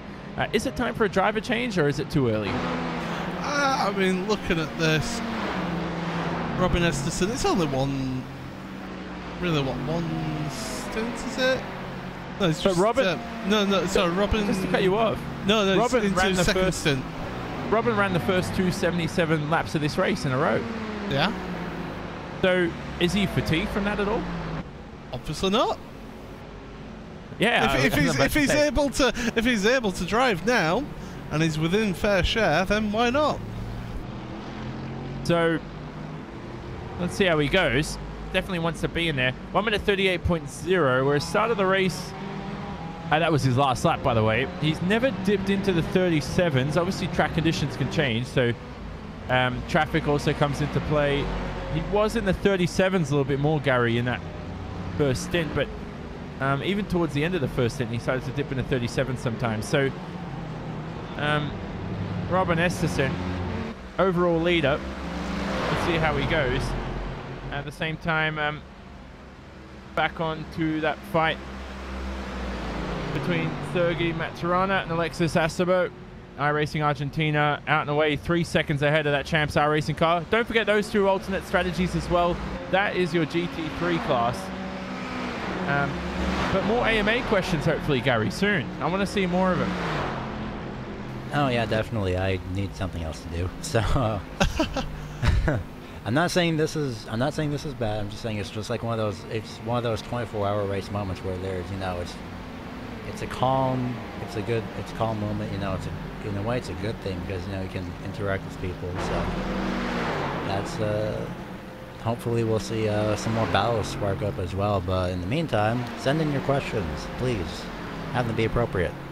Even though we said that about 5 times, but hey, reminders. Do you know what? Ask inappropriate questions if you want. We're not going to answer them, but I want to see what these inappropriate questions are. Yeah, why not? No, here's our challenge, Paul. We're going to have to find a way in the last 4 hours of this event of taking the inappropriate questions, finding a way to turn them into appropriate questions, and then answer them.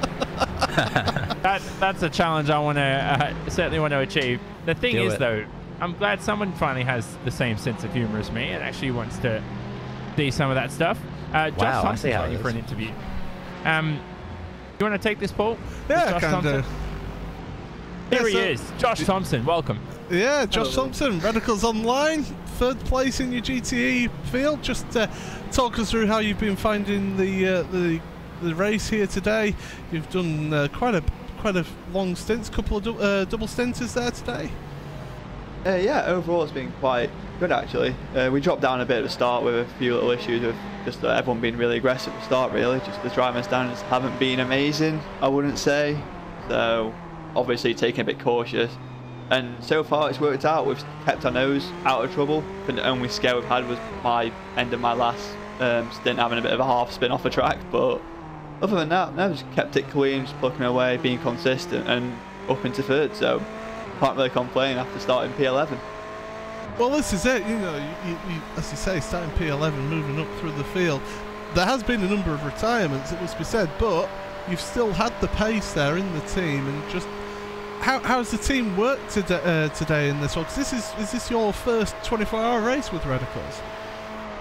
Yeah, the team dynamic's actually really good. Obviously got me, USAO, so obviously a well-renowned person in iRacing, which is quite good. We got Sindre, who's awesome on road, and Manu, who's doing a great job as well. So we had quite a mixture of like different talents in different areas, so which works out quite nicely. Obviously got a few GT drivers and a few F1 drivers, so yeah, it works out quite well. And obviously having different time zones is a key factor in this. It's a lot easier compared to last year when I did it on with a few others from just the UK. It's so hard to be always on the A game, especially with time and stuff like that. So yeah, for the first Radical Online appearance in a 24-hour, going brilliant. Yeah, it certainly has been good as we're keeping an eye on that battle between the 6 and the 88. That's MRC.de Crimson and VRS Quantum Sim Spot. We'll keep an eye on that on track whilst we discuss. In fact, if they're going to go down the inside, VRS Quantum Sim Spot take advantage of Jürgen Frank just running wide on the exit back onto the oval.